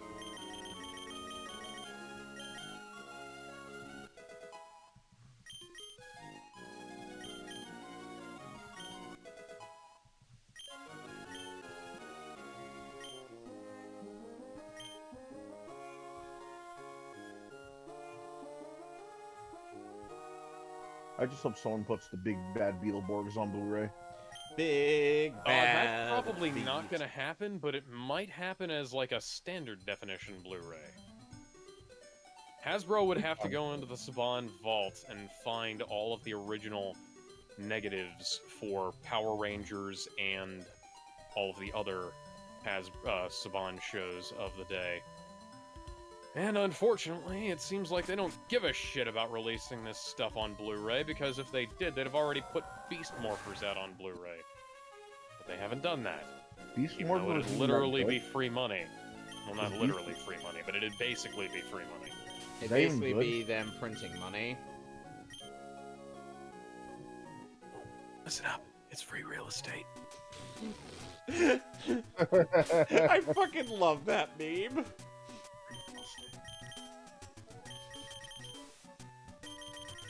Fuck.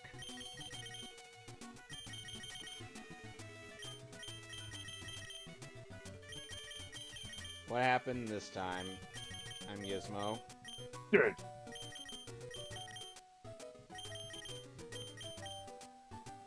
So in case you're wondering,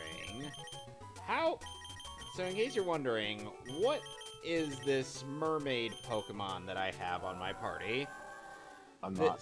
This is, I said in case.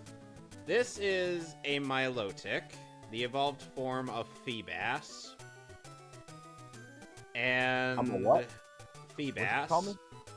What'd you call me? Not you.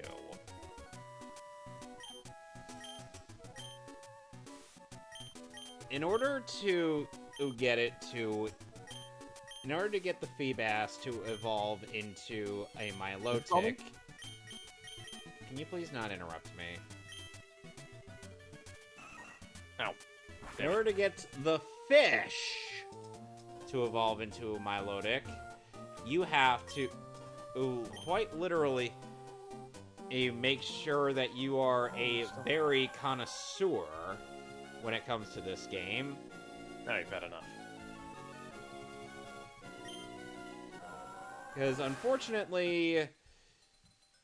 It has to do with the Pokemon contest mechanic in this game. You know, the one that most people don't do on these playthroughs. Yeah. Why? Because it's kind of tedious. And annoying. I don't mind them. I don't mind them. I like them. I ain't fucking doing them. Yeah, you don't want to lose? You don't No, wanna lose the I beat just contest? don't. No, I just don't feel like it. Miss Congeniality 3 Pokemon Edition. You are now picturing, what's her fucking name? Gardevoir? No.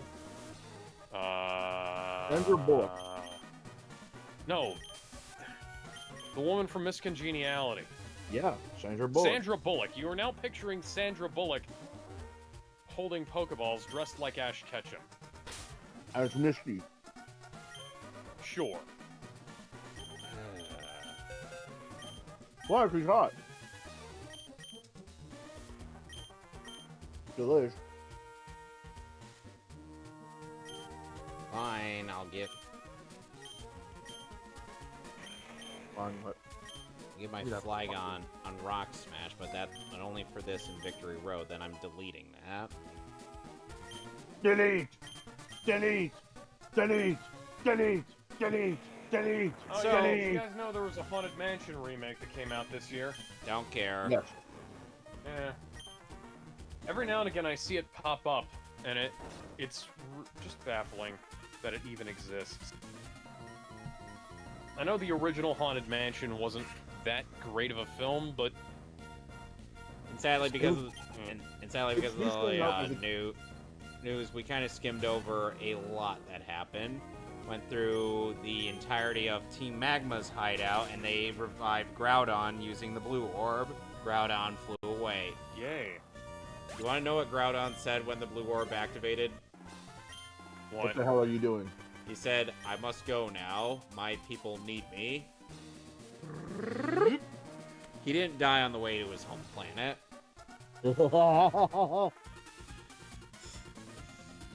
Oh my god. That bit from The Simpsons was just so random. They hated that dog so much. He's dead.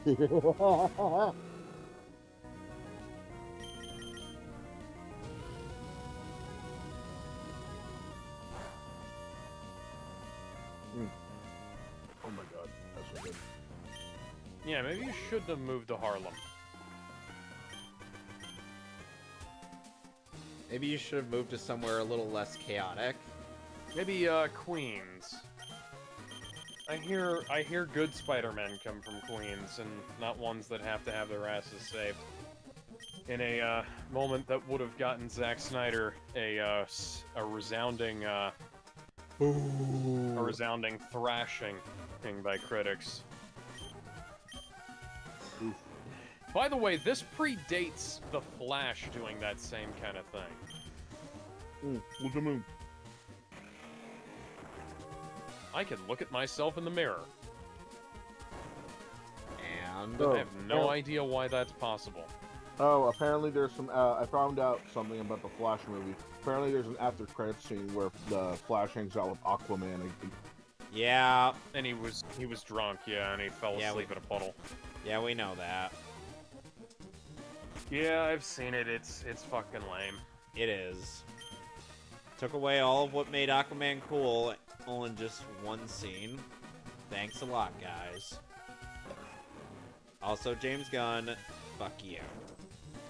I mean, I can imagine this version of Aquaman wanting to party. Yeah. Party is one thing. Falling asleep in a puddle is something else. I mean, he needs water, don't he? No. Falling... Like, I understand that you're joking, just... I get you, yeah. Yeah. What So the fuck was that? We also skimmed What? over the fact that Team Aqua had stolen a submarine for the sole purpose of going underwater to go wake up Kyogre. I think there's a James Bond plot based off that. What? Probably. Stealing a submarine to go wake up something that could flood the entire world? Dun dun dun dun dun dun dun dun dun. You want to know something funny? Both of the... As Honest Trailers pointed out, both of these guys' plot This is isn't something... bad out of is hell by something Meatloaf. that Lex Luthor came up with in two separate Superman movies. Team Aqua's plot is Superman 1's Lex Luthor plot. I am Lex Luthor, greatest criminal mind of our time. And Team Magma's plot is Lex Luthor's plan in Superman Returns.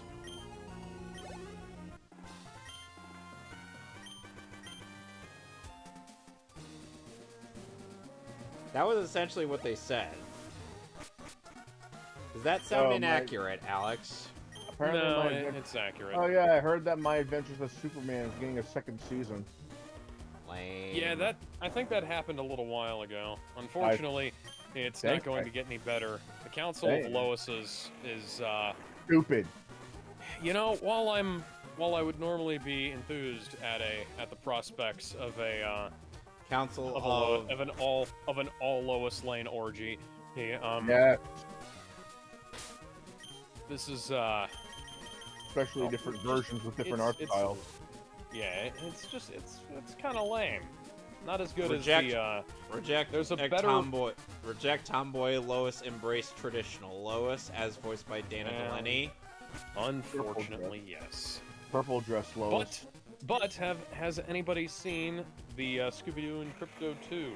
Yeah, I've actually seen it when it was announced that it was canceled. Someone was like sharing around like a bootleg copy. Yeah, and then it's actually getting released. Yeah, that's kind of funny. It actually got released, and the DVD is coming out on December 3rd. I still think it's funny that after all this time, they're now releasing it. It's like they needed to get some actual fucking content out there. So yeah, I've seen it. It's really good. It's funny, especially with Lex Luthor. Like there was a bit where I don't know if you guys watched it. Did you? Nope. No, I haven't. I'm waiting for the DVD to come out. So I'm just going to reveal this one joke. This is a reference to when Lex Luthor was president. So he's lost in the Hall of Justice, and he's like trying to get a snack out of a snack machine with his dog by his side. Yeah, Lex has a dog now. Just roll with it. And he's trying to use his dollar in there.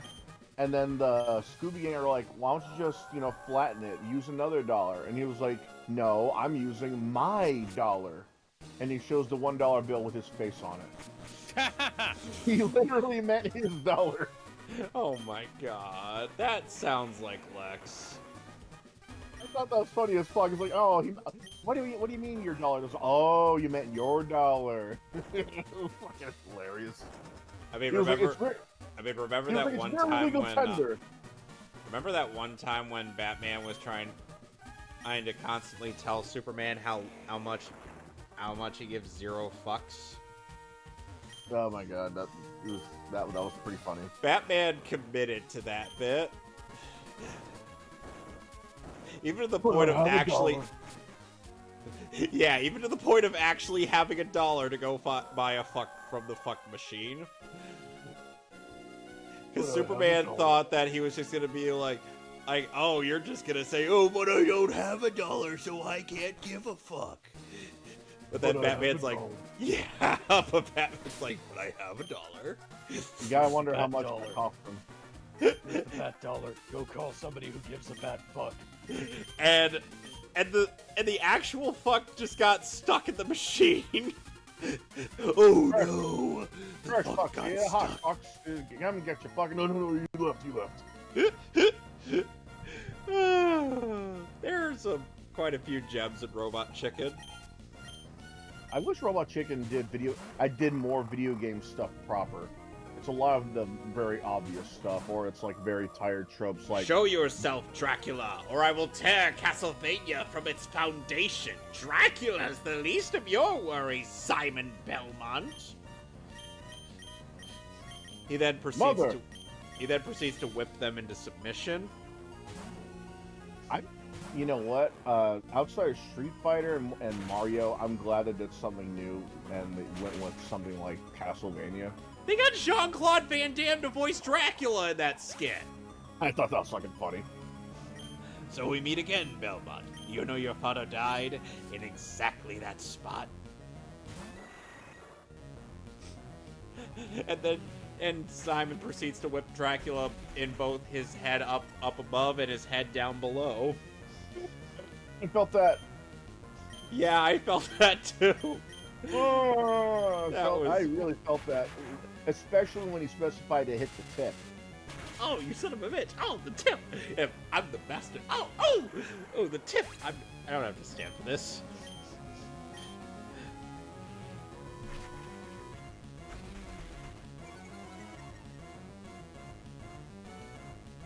They did a Final Fantasy VII one. You know, yep. It would be funny if they did something.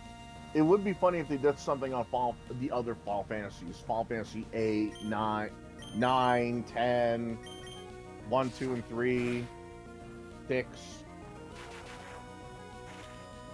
Yeah, but 7 was the more popular one. And then there was Office Combat. That one was fucking funny. Stapler. Sexual harassment. Lawsuit. Letter opener. Battle 3. Ryu from Street Fighter? I didn't know you worked here. I don't, but that proposal was definitely due on Wednesday. I cringed when he said Ryu. Hadouken! I'll get right to work.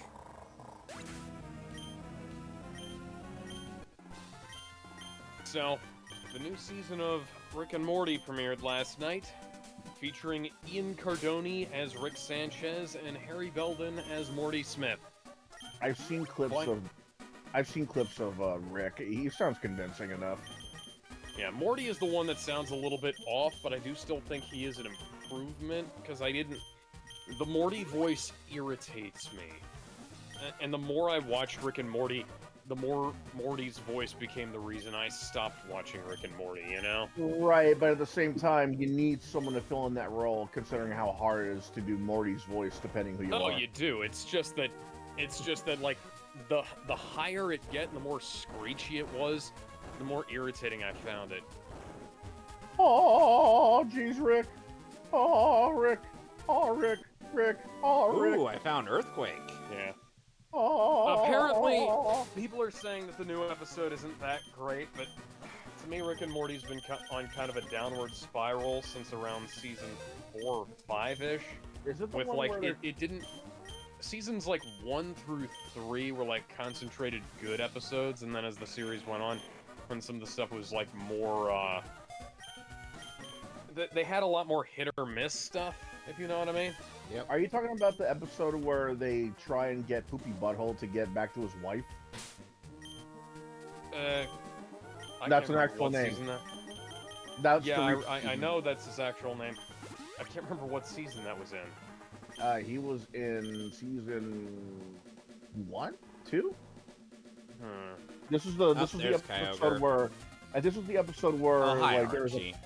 this is an episode where they had parasites that would invade people's minds. Give them that one, yeah. Oh, here we go. Now we gotta fight Rick Archie. and Morty. Like I said, Rick and Morty was generally better in like the first few seasons, and then as time went on, it kind of got there was a lot more hit and miss. So I don't know. And I'm not gonna say that it's... Oh, come on. Come on. There we go. Trying to do the launch. There we go. I don't know. I'd have to go back and watch more Rick and Morty again, because I kind of dropped off a while ago. Just so everyone knows, so Mr. Poopy Butthole's wife went hooked up with the Predator. Because why not? I guess. I mean, they do own the rights, do they? No, that's Fox. Rick and Morty is Warner Brothers. What the hell? So then how'd they get the rights to Predator? Okay. They probably paid a lot of money that Warner Brothers doesn't have anymore. Unless they make another Injustice. I don't want more Injustice. Well, You too want bad. more- Injustice is an injustice. You want Kinda too more? bad. You know they're you gonna want make another more one. justice, Alex. That's what you want. The sad part Yeah, is I that want- you know they're gonna make it. But they're gonna have to leave out Batman. I want truth, justice, in the American way. Why would they leave out Batman? You know why? No. Do I? Kevin fucking Conroy. Oh yeah. Oh, He well, was the. They're he was gonna the voice replace of his Batman. voice. yeah, they're either gonna get Roger Craig Smith or Bruce Greenwood to do it. Honestly, I think it should be Roger Craig Smith, considering he was in Arkham Origins and did Yes. a really good young Kevin Conroy.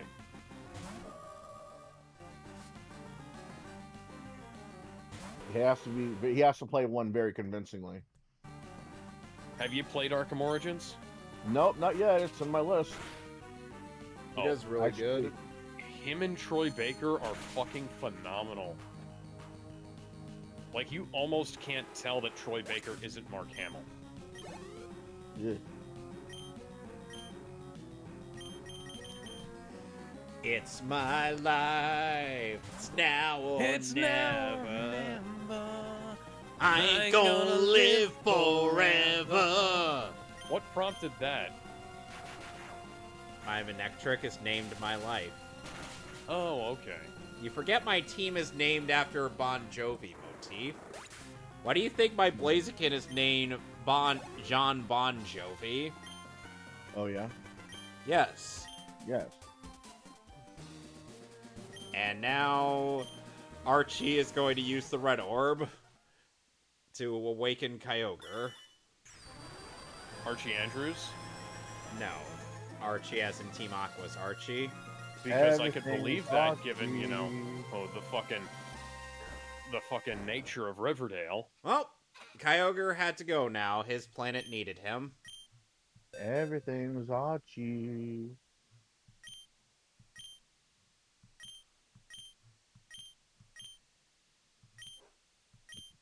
Well, gee, it's almost like you shouldn't have woken up the monster. The monster's loose, and now you know the truth.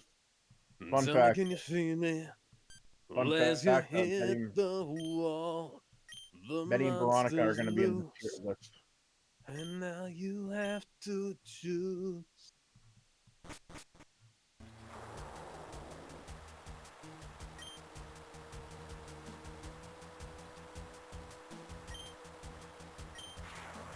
So now it randomly starts downpouring, and then it also starts to get then it turns into scorching sunlight, just because of the battle between Groudon and Kyogre.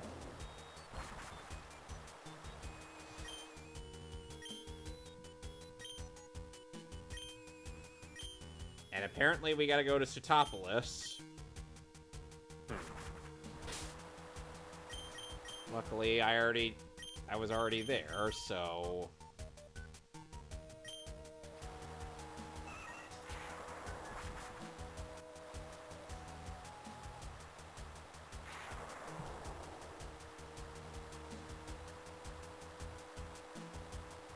Now we see these two kaiju dueling.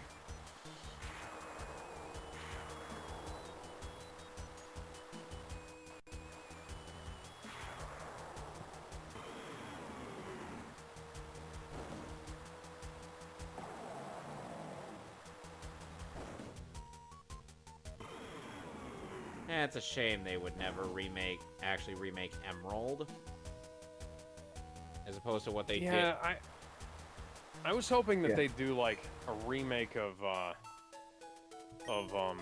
Emerald. Yellow instead of. They should have done a remake of Yellow. They should have done a remake of Platinum. They should have done a remake of. I think did remake Yellow. It's a Let's Go. No, I was gonna say Let's Go Pikachu. Yeah, It's Let's Go Pikachu and Let's Go Yeah, Eevee. it's and then there's also the version of Pokemon Yellow that's on that's a Baram hack of Fire Red Leaf Green. That doesn't really count, but yeah, I know what you mean. Well, I mean, I would take them on myself, but I'm not feeling very suicidal, Stephen. Cigarettes and ramen and a little Suicide is painless, and it brings on many changes, and I can take or leave it if I please. By the way, the Pokemon Adventures manga version of this storyline ended up concluding with Ruby summoning Celebi via a Hadoken Pokeball, and saving the day. Is there such a thing? What? Never mind. A Hadoke Ball? A Dokeball. Ugh, sounds stupid. Let's see. There's a ancient legendary Pokemon named Rayquaza. Oh yeah? Yes. Why would I know this? I haven't even been to this sky pillar. Whatever, Wallace. Let's go be your new champion self. Like I give Ooh, a Wallace shit. is here. Where's Gromit? That was a good one.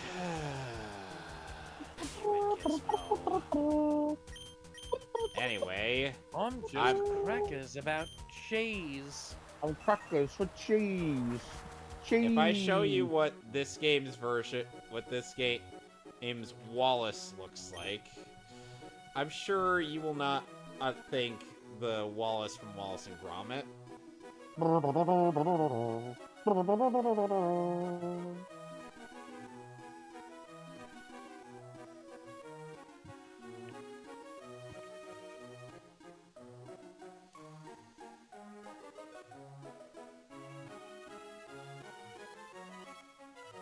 Alright, you guys look in broadcast chat and behold.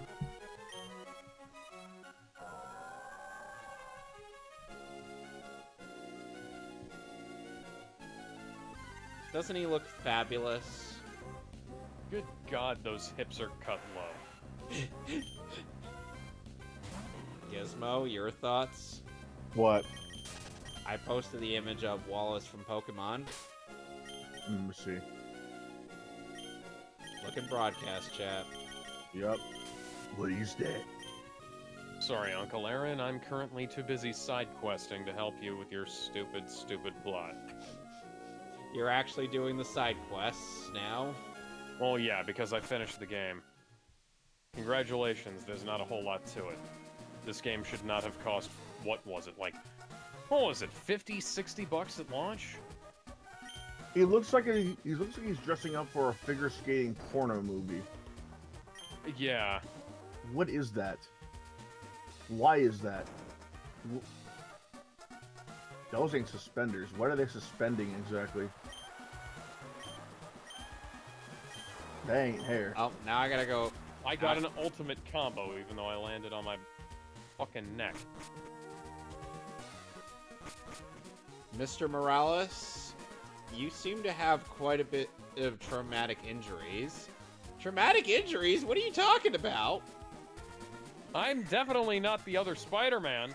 No, sir.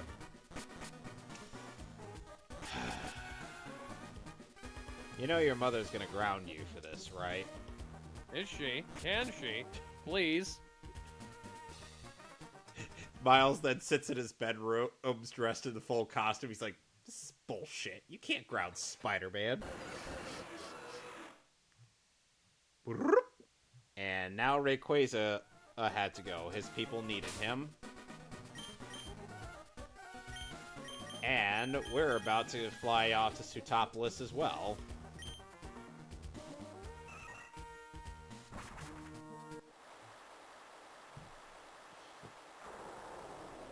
And Alex, check out my stream. Hang on. Check out my stream. Polish my horn. Wait, what?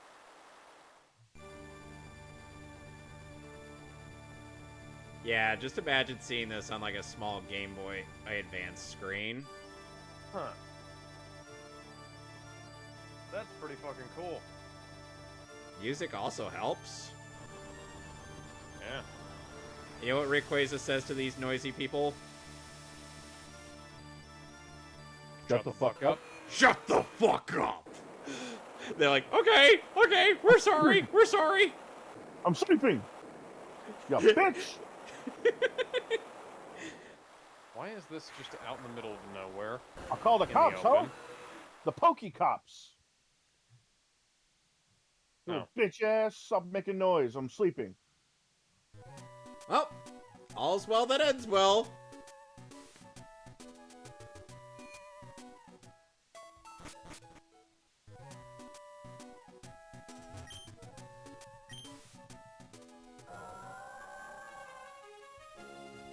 So yeah, that was pretty much it for that plot line.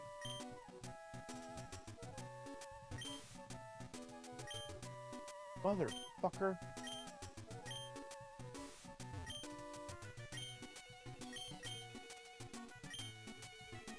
Oh, they're gone.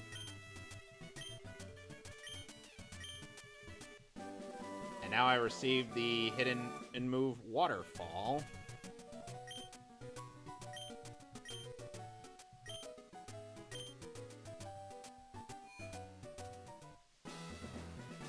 And here we go.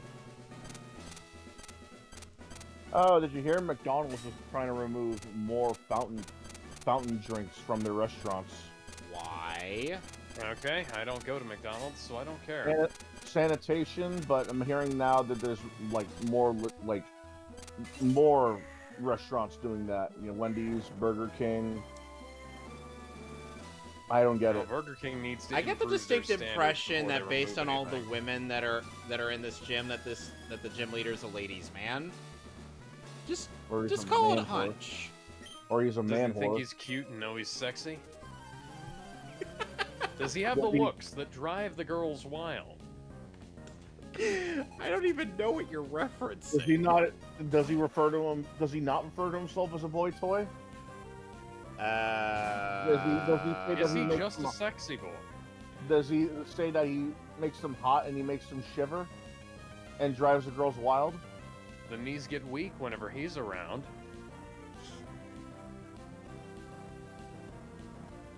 Well, the fact you're even trying to think of a serious question for that. No, I actually have a response. Oh yeah? Yes.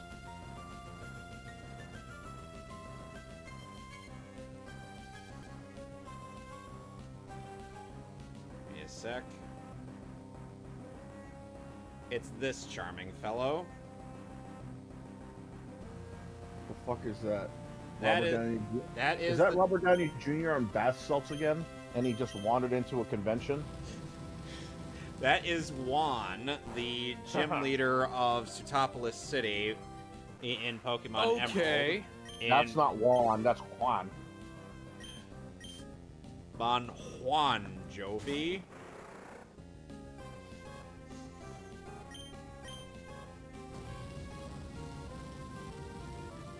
You might be thinking to yourself, why am I using fire attacks on water-type Pokemon?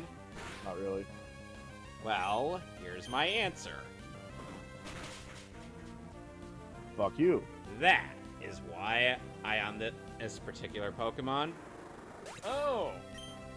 Because So Discotech just announced that they're releasing Magical Girl Lyrical Nanoha on Blu-ray. Alright. Handmade May, also on Blu-ray. Dual Parallel Trouble, including the TV show and OVA. Okay. They're going to be releasing Lupin the Third Sweet Lost Night on Blu-ray soon. Upon the third! Shame they're not releasing part 2, any bit of part 2 on Blu-ray. They're releasing Bella Humanoid Monster the Movie on Blu-ray. When are we getting... Oh! Dude, the Fatal Frame movie is coming to Blu-ray. There's a Fatal Frame movie? Yeah, there's a Fatal Frame movie. Yeah, the Project Zero film, yeah. Didn't know. There's also the movie Kamikaze Girls is coming to Blu-ray. What the fuck? This looks fucking insane. Oh! They've got the rights to Hurricane Polymer, Hurricane Polymer! which is an adaptation of a Tatsunoko series. Oh, they're putting out Extreme Dinosaurs on SDVD. That's cool. Extreme Belladonna of Dinosaurs. Sadness is coming out on 4K in a combo pack. Surprisingly. The first time they're doing one of those. Now, Alex, based Blu-ray on... for Kurokami the animation. Now, Alex, based on the... The last Fist of the North Star film is coming to Blu-ray from them as well. Anyway. Okay, so... Alex, based on the image I showed you of this city's gym leader, or which is below a Wallace, would you say that between in how he looks and the amount of ladies I have to deal with would indicate that this This person is a ladies' man. He's a man whore. That's the same thing, Gizmo. No, it's not. What are you, Nanako? One man's man whore is another man's himbo, so... A himbo means that they're stupid to begin with. No, a himbo is... Himbo has come to mean that it is not the same thing. Yeah, some people prefer it when Superman's a himbo. Why? Well, you know, when they have Travis Willingham doing that works. Yes. Especially when Laura Bailey voices Lois Lane. Yes. I mean, come on. But yeah, Fist of the North Star, Legend of the True Savior, The Legend of Kenshiro is coming to Blu-ray. I've heard... With a giant fucking cast. And Robbie Damon is likely still voicing Kenshiro. I have to presume... He does sound alright for the part. They've got Puss in Boots Around the World coming to Blu-ray. Toei's mascot. Futakoi, a harem show about twins. That's not really a harem then, it's just about twins. No, it's a harem show about many twins. I mean, that's a fantasy. Twins, Basil. Twins!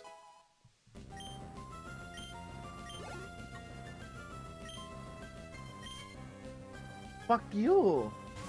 You kiss your mother with that mouth. They've got Chie the Brat coming to Blu-ray. Rainbow coming to Blu-ray. Not familiar with that one.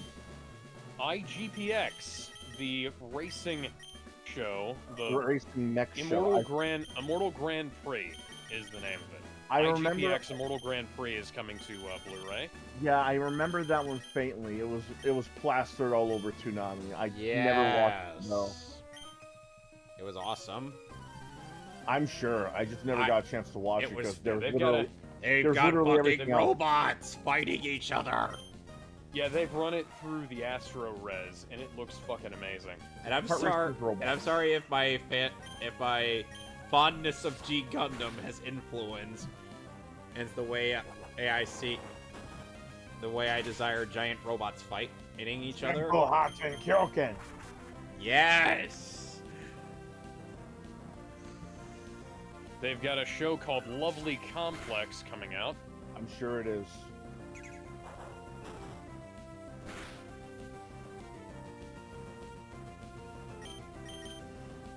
Next thing you're gonna say, please teacher is hitting 4K.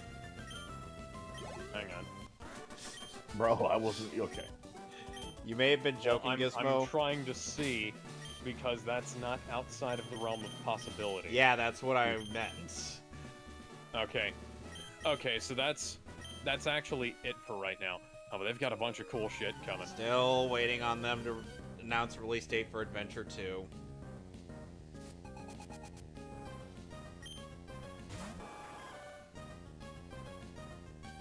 Sea King! Fuck yeah.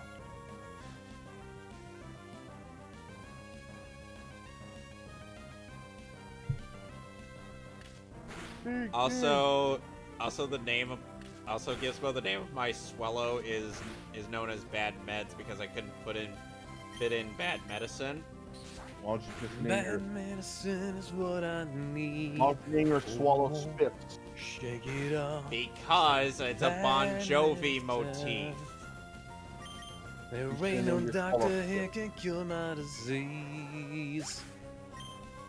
Fuck! What? The game.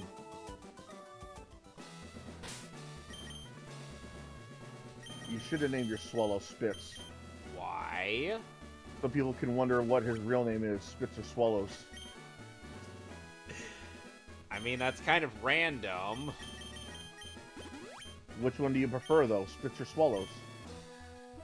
I would prefer my bird to have an actual name. But would you prefer Spits or Swallow? I don't know. I mean, if you secretly enjoy Swallow, I mean, I'm not gonna judge. Oh yeah. Now I get your stupid joke. You needed a goddamn butterfly net to catch that. Hey, butterfly nets can catch fairies. Never mind a tennis racket.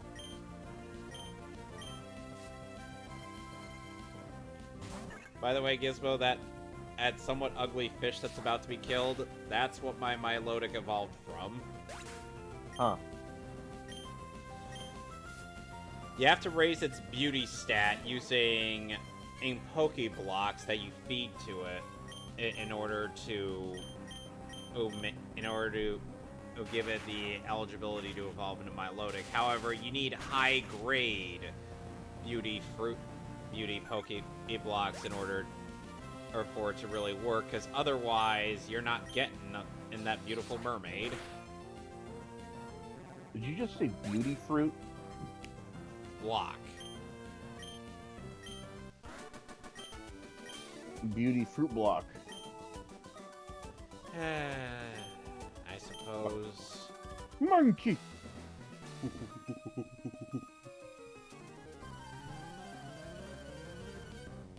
They really missed a trick having that joke and not having Donkey Kong in that film. Yeah, but nowadays we have to worry about the fact that Donkey Kong canonically has Seth Rogen's laugh.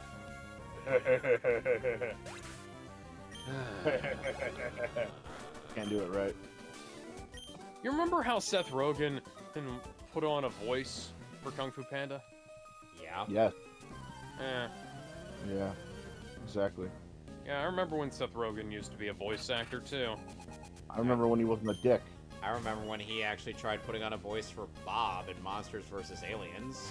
Oh, yeah. Speaking of voice actors and Tara Strong, by the way, Tara Strong has lost a voice acting role in a Kickstarter production that she helped promote because of her support for Israel. Wow. Huh. I guess it's come full circle with her. Yeah, like, this is one of those things where I'm like, okay, you know, this... I can't say that this wasn't deserved, but at the same time, If you poke the hornet's nest enough, they're eventually gonna stick, Yeah. you know.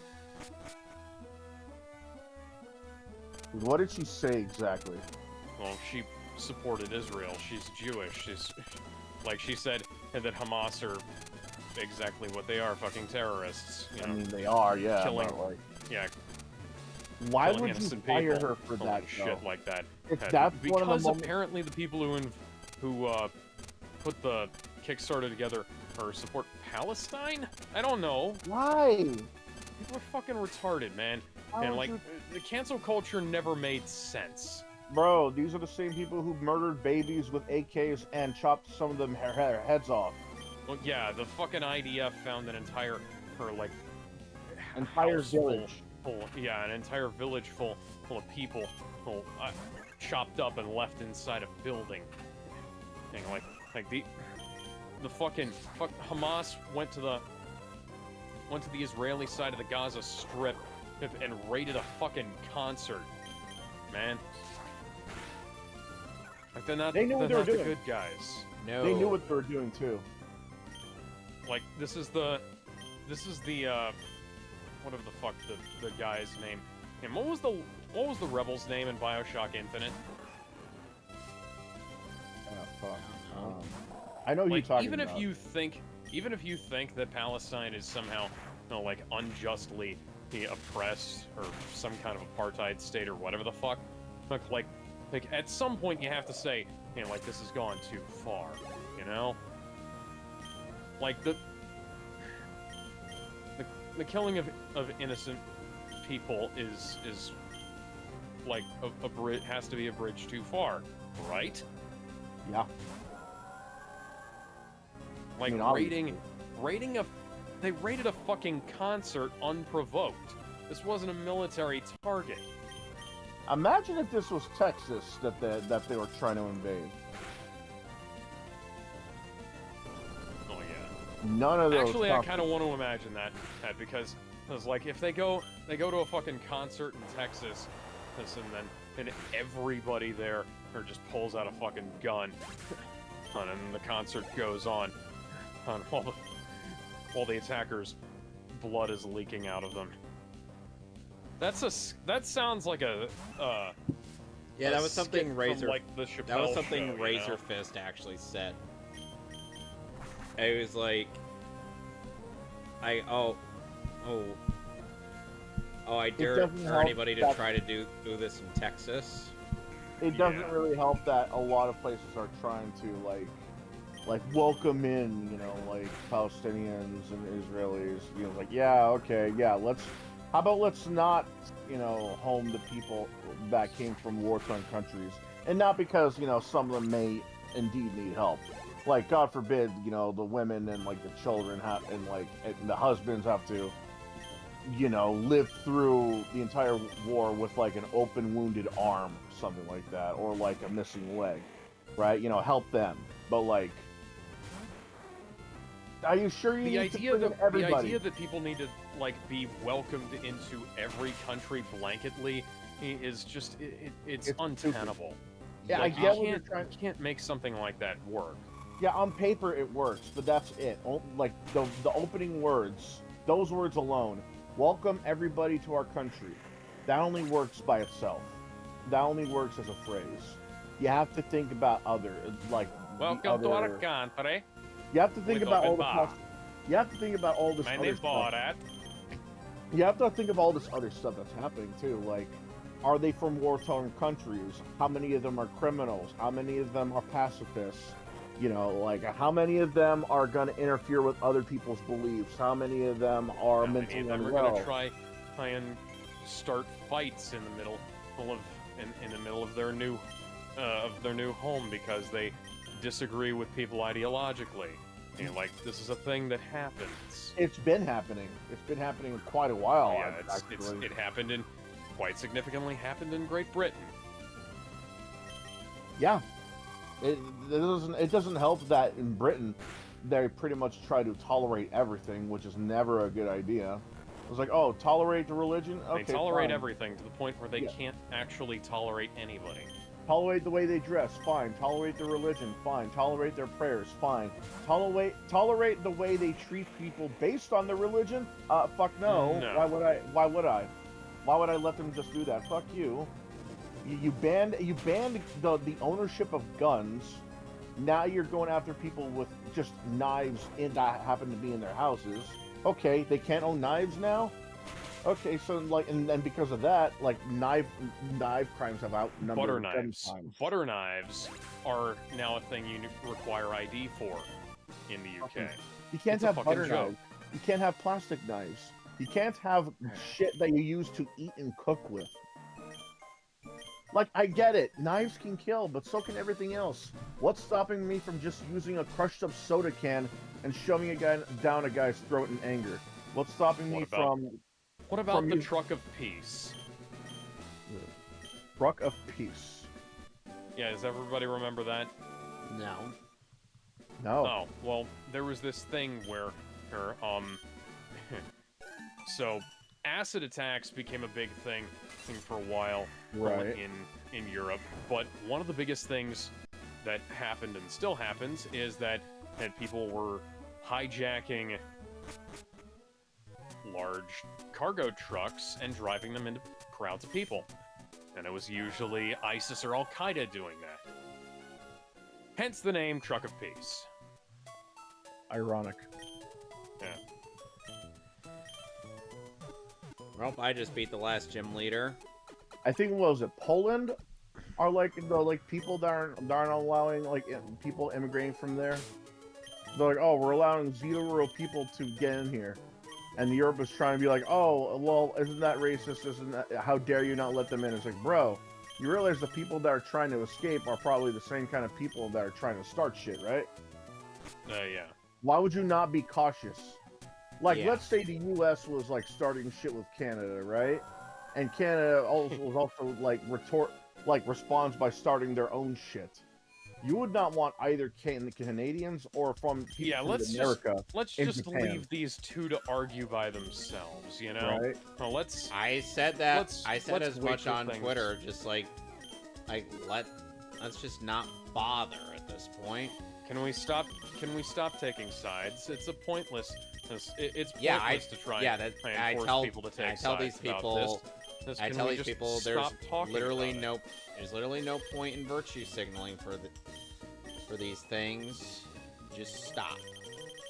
Like, it's one thing if, let's say, you want to bring in people that want to seek asylum because they're injured or their homes were destroyed, because these are just normal citizens, right? Like normal citizens, like normal people, not soldiers, not radical believers, just people minding their own business. That's one thing, right? You'd want to help them out. Yeah, but it doesn't help that to do some filtration there, because otherwise you wind up in the situation and that a lot of countries wound up in, and during the Syrian crisis, is where you've got a bunch of people who are claiming certain things but aren't. Right. It doesn't. Also, it doesn't help that even if they are telling the truth, oh, we're just minding our own business, we lost our homes, yada yada yada. People could easily blend in with them and just lie outright, saying, "Oh yeah, we lost our home too," even though they're either soldiers or like outright terrorists. These people can't get it through their heads. If Germany was starting shit again, you're not gonna let them in. If China is starting shit again, you're not gonna let them in.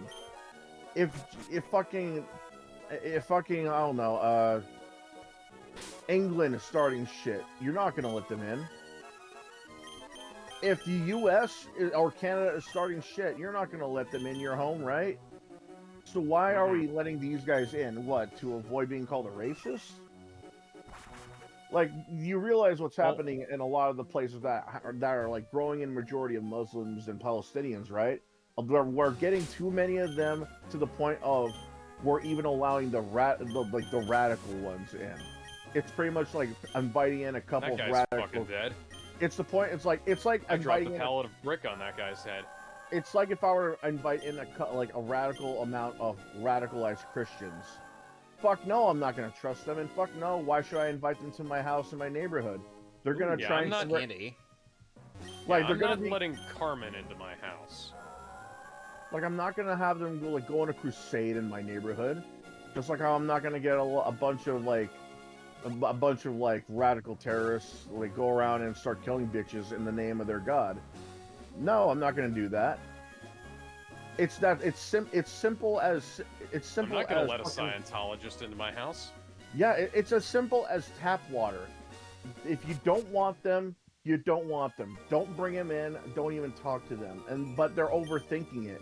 They're like, oh well, the water's from this lake, and we don't know if this lake has any pestilences or anything dangerous, so we filter it, and then we just go through a second filter just in case it has some germs that went through the other filter and haven't been captured yet. Oh, but we have another filter that would get no. It's water.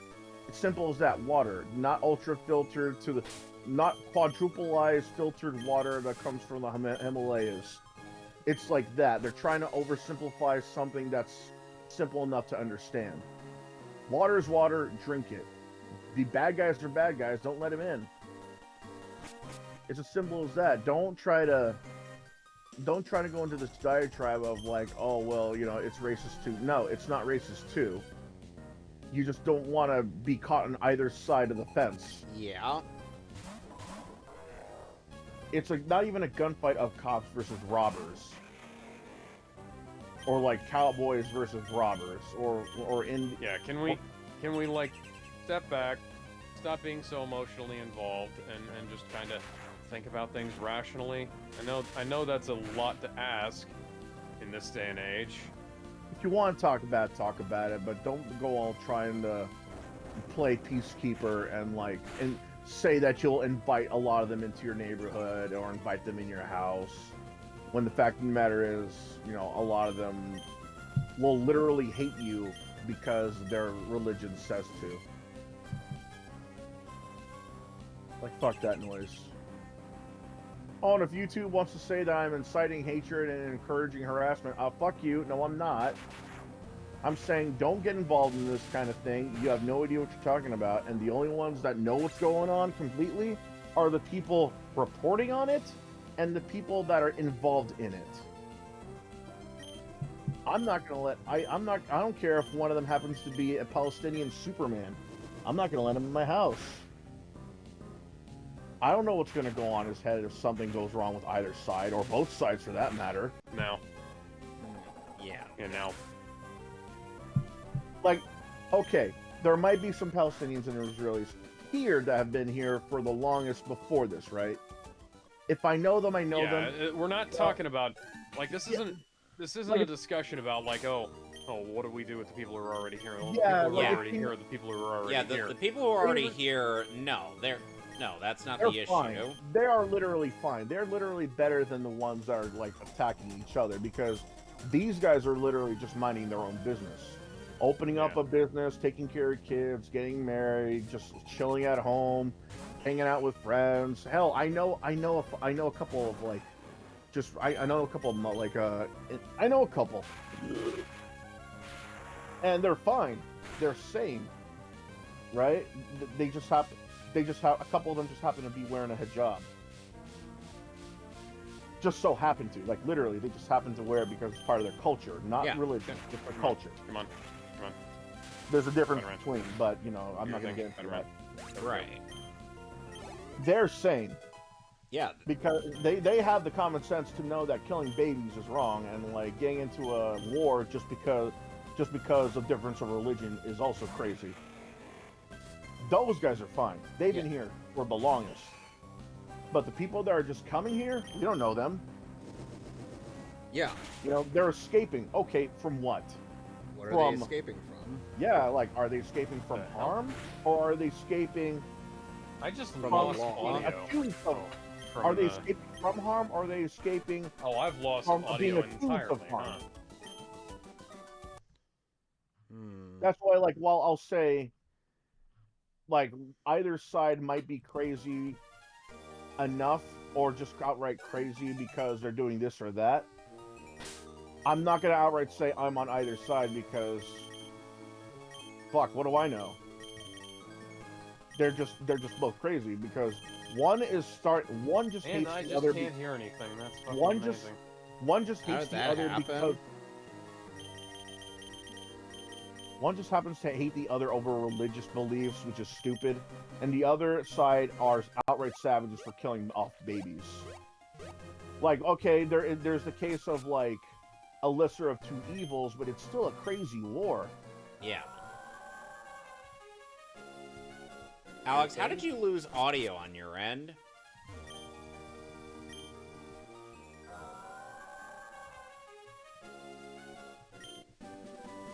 Alright, Dragon Claw. On a lighter note, that's still not going to change my mind on Muslim girls. Alex? Okay, say something. Something. Okay, so now I can hear you, but the stream can't hear you. I mean, shit. Oh yeah, we should also bring up, it's now to the point where no matter what side you're on, you're gonna get fired, even if you're a celebrity. Like, we talked about Tara Strong losing a place on a Kickstarter, right? Yes. Mia Khalifa outright lost all royalties from Pornhub because of yeah, her. that's fucking retarded. Like Mia Khalifa has a shitty take on this situation, but dear fucking god, that should be criminal.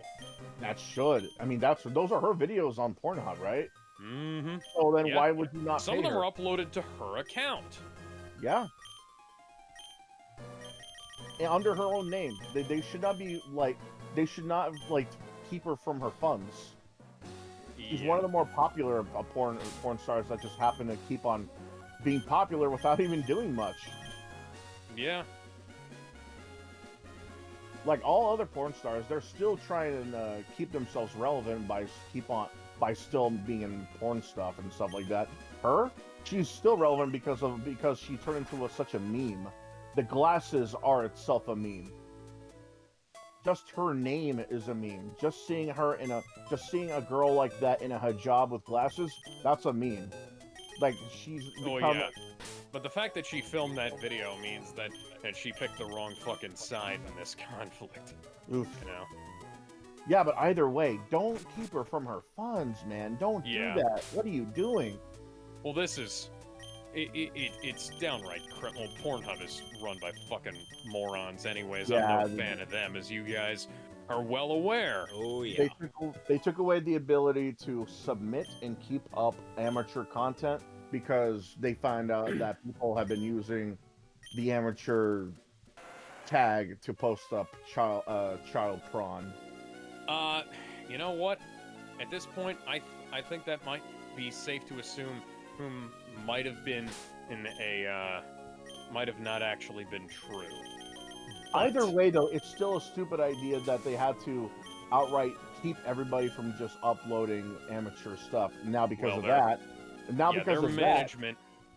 their management is shitty because they took a fucking nuclear option into it rather than a rational actually having some kind of rational system.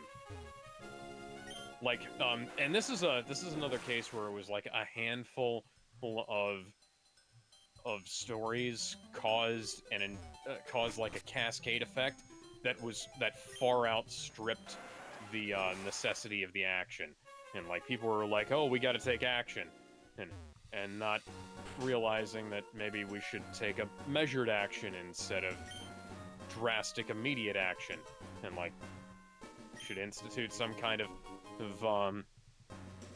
institute maybe some kind of check, institute things that'll make it, so that people can still post videos but not have to you gotta jump through hoops, but you don't have to it's not just limited to pro content, things like that, and maybe make it create a more responsive algorithm. Like hire more moderators. Right. Do what Facebook does. Do a background check on people that are accepting these videos. Hell, I had to submit an ID and shit, and I was posting in the Safe for Work section. Of what, Reddit? Pornhub. I keep forgetting they have a Safe for Work section. Yeah, had a Safe for Work section. They don't have it anymore. It got nuked along with the rest of the stuff. Oh my god. Which is funny, because Pornhub's Safe for Work section was legitimately some of the best content you would have found on the internet back then. Really? Yeah, there was a bunch of comedy videos and stuff uploaded. Like there was this guy who had a channel where he like posted like just goofy content that the joke doesn't work anywhere else. Some people posted like comedy videos that you couldn't find on YouTube because they were like, they were a little bit raunchy, a little bit too many swear words, things like that, and people got good traffic and got monetization. I posted Neon Genesis Evangelion Abridged on there, or the Alternative Saga, and I got a shit ton of views on there. And then they said, oh, this is copyright infringement, and I said, no, this is an abridged parody. And I got one of the videos back. And then they banned my account when I tried to get the second video back. Wow. Yeah. That's petty. It is. Yeah. Mm-hmm. Yeah, people, one thing they did have issues with was copyright, right? Because people would upload full movies to Pornhub. And yeah, not only that, but they would also post up like clips of like full-on like porn and hentai movies. Yeah, stuff they didn't have the rights to, and that is an issue that you gotta deal with. But there have been times I found like clips of like Japanese adult films, and that they were lucky that some of them even were up there for so long.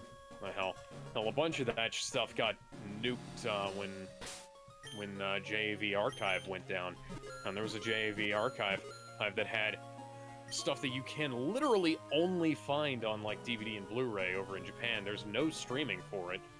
The only place you could find it is by going to like a place like Mandarake or like an adult video store or something like that, and finding it in person, which is not something that's easy to do, you know. Or comfortable, like, depending on who you are. J-List has some of it, but again, and like some of the stuff was difficult to find, some of the stuff was expensive. And then the I can't remember if it was JAV Archive or if it was JAV or if it was a different JAV website, right? But there was one of the sites that was like an archive for all that stuff, and you could find it wasn't just an archive for the material. Well, it had like information, so if you did want to buy it, you could actually find the stuff using like the numbers for the release and who was in it and things like that. And it, like, I don't know, I'm talking about a fucking porn archiver here, but it was, you know, kind of an invaluable resource if you wanted to find something. And some of these clips were actually fucking hilarious. It was like Japanese porn parodies are like just as goofy as American porn parodies, but at least sometimes even more. At least they're better though, quality-wise, because when it comes to American porn parodies, they just look so fucking uncomfortable to look at. Like, you know, the American Pokemon parody, the SpongeBob parody, some of that stuff. Well, Batman actually, parodies. you know, if you've ever seen Axel Braun's suits for his superhero porn parodies, those are like legendarily good. And like they're better than like the Batwoman suit that he had for his Batwoman porn parody. He looked better than the Batwoman suit for the TV show. Yeah, but although even granted, then, like the puns also kind of take me out of the mood. Okay, yeah. Granted. Do you remember 10-inch Mutant Ninja Turtles? The only reason I even know about that is because someone made a video compilation of April throughout the years. Oh, jeez. Like it showed April played by the porn star April O'Neil. Casey Bones. Who took that name because of her resemblance to the cartoon character April O'Neil. That makes sense. Got a Casey Jones, or instead it's Casey Bones. Michelangelo. Donatello. His name was Donatello. Do you know what Leonardo's name was? What? Leonardo? Leohardo. What the fuck? Yeah. Oh my god.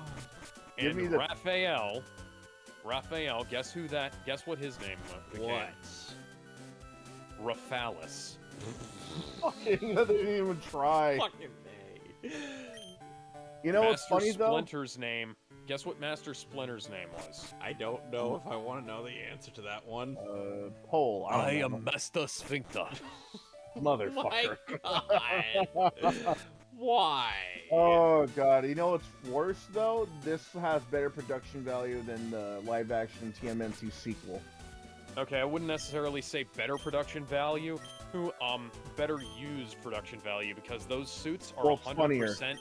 Yeah, it's more accurate to the source 100% material. out of the show. It's more accurate to the source material. Original movies. Yeah.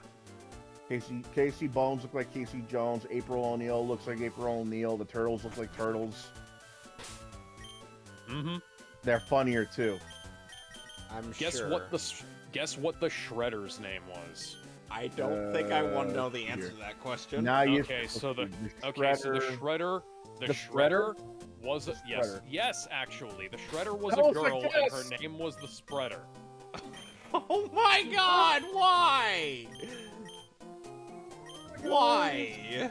Because everything had to be a pun. It was a Wood Rocket parody. and April O'Neil had a threesome with Casey Bones in the spreader, and then at the end of the movie, he had an orgy with the turtles, and they came green. This shit. Why? They came green. Why? They came green. Yeah. Oh, man. If this was Japan, it would be an outright monster hentai. Oh my god. You know what's even funnier though? If this was Japan made, it would all be straight laced. It would be straight, which I admire. Like everything, and whenever it's a porn parody, it's outright parody when in the U.S. If it's a porn parody in America, in Japan, they play it straight laced as if it's canon. A Naruto porn parody? Well, it's Naruto. There was actually a really good Spider-Man porn parody. Oh my fuck. Yeah, it was made around the time of the Raimi films, and it had a guy who looked about as much like Peter Parker as Tobey Maguire did.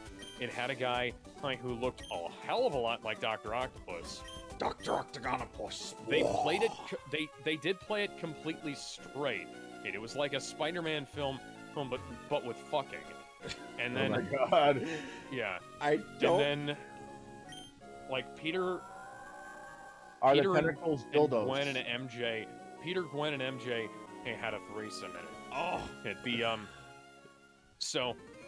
The only reason I know about this is because Brad Jones reviewed it on his show. Oh, and it ended on a cliffhanger, and then the next one that was produced by the studio was completely unrelated. Even though it had a bunch of, even though they were legitimately, he had good writing for the first one, and then the second one, and I guess they said that the good writing thing was too expensive. The good bitch ass. It was a better Spider-Man movie than Homecoming.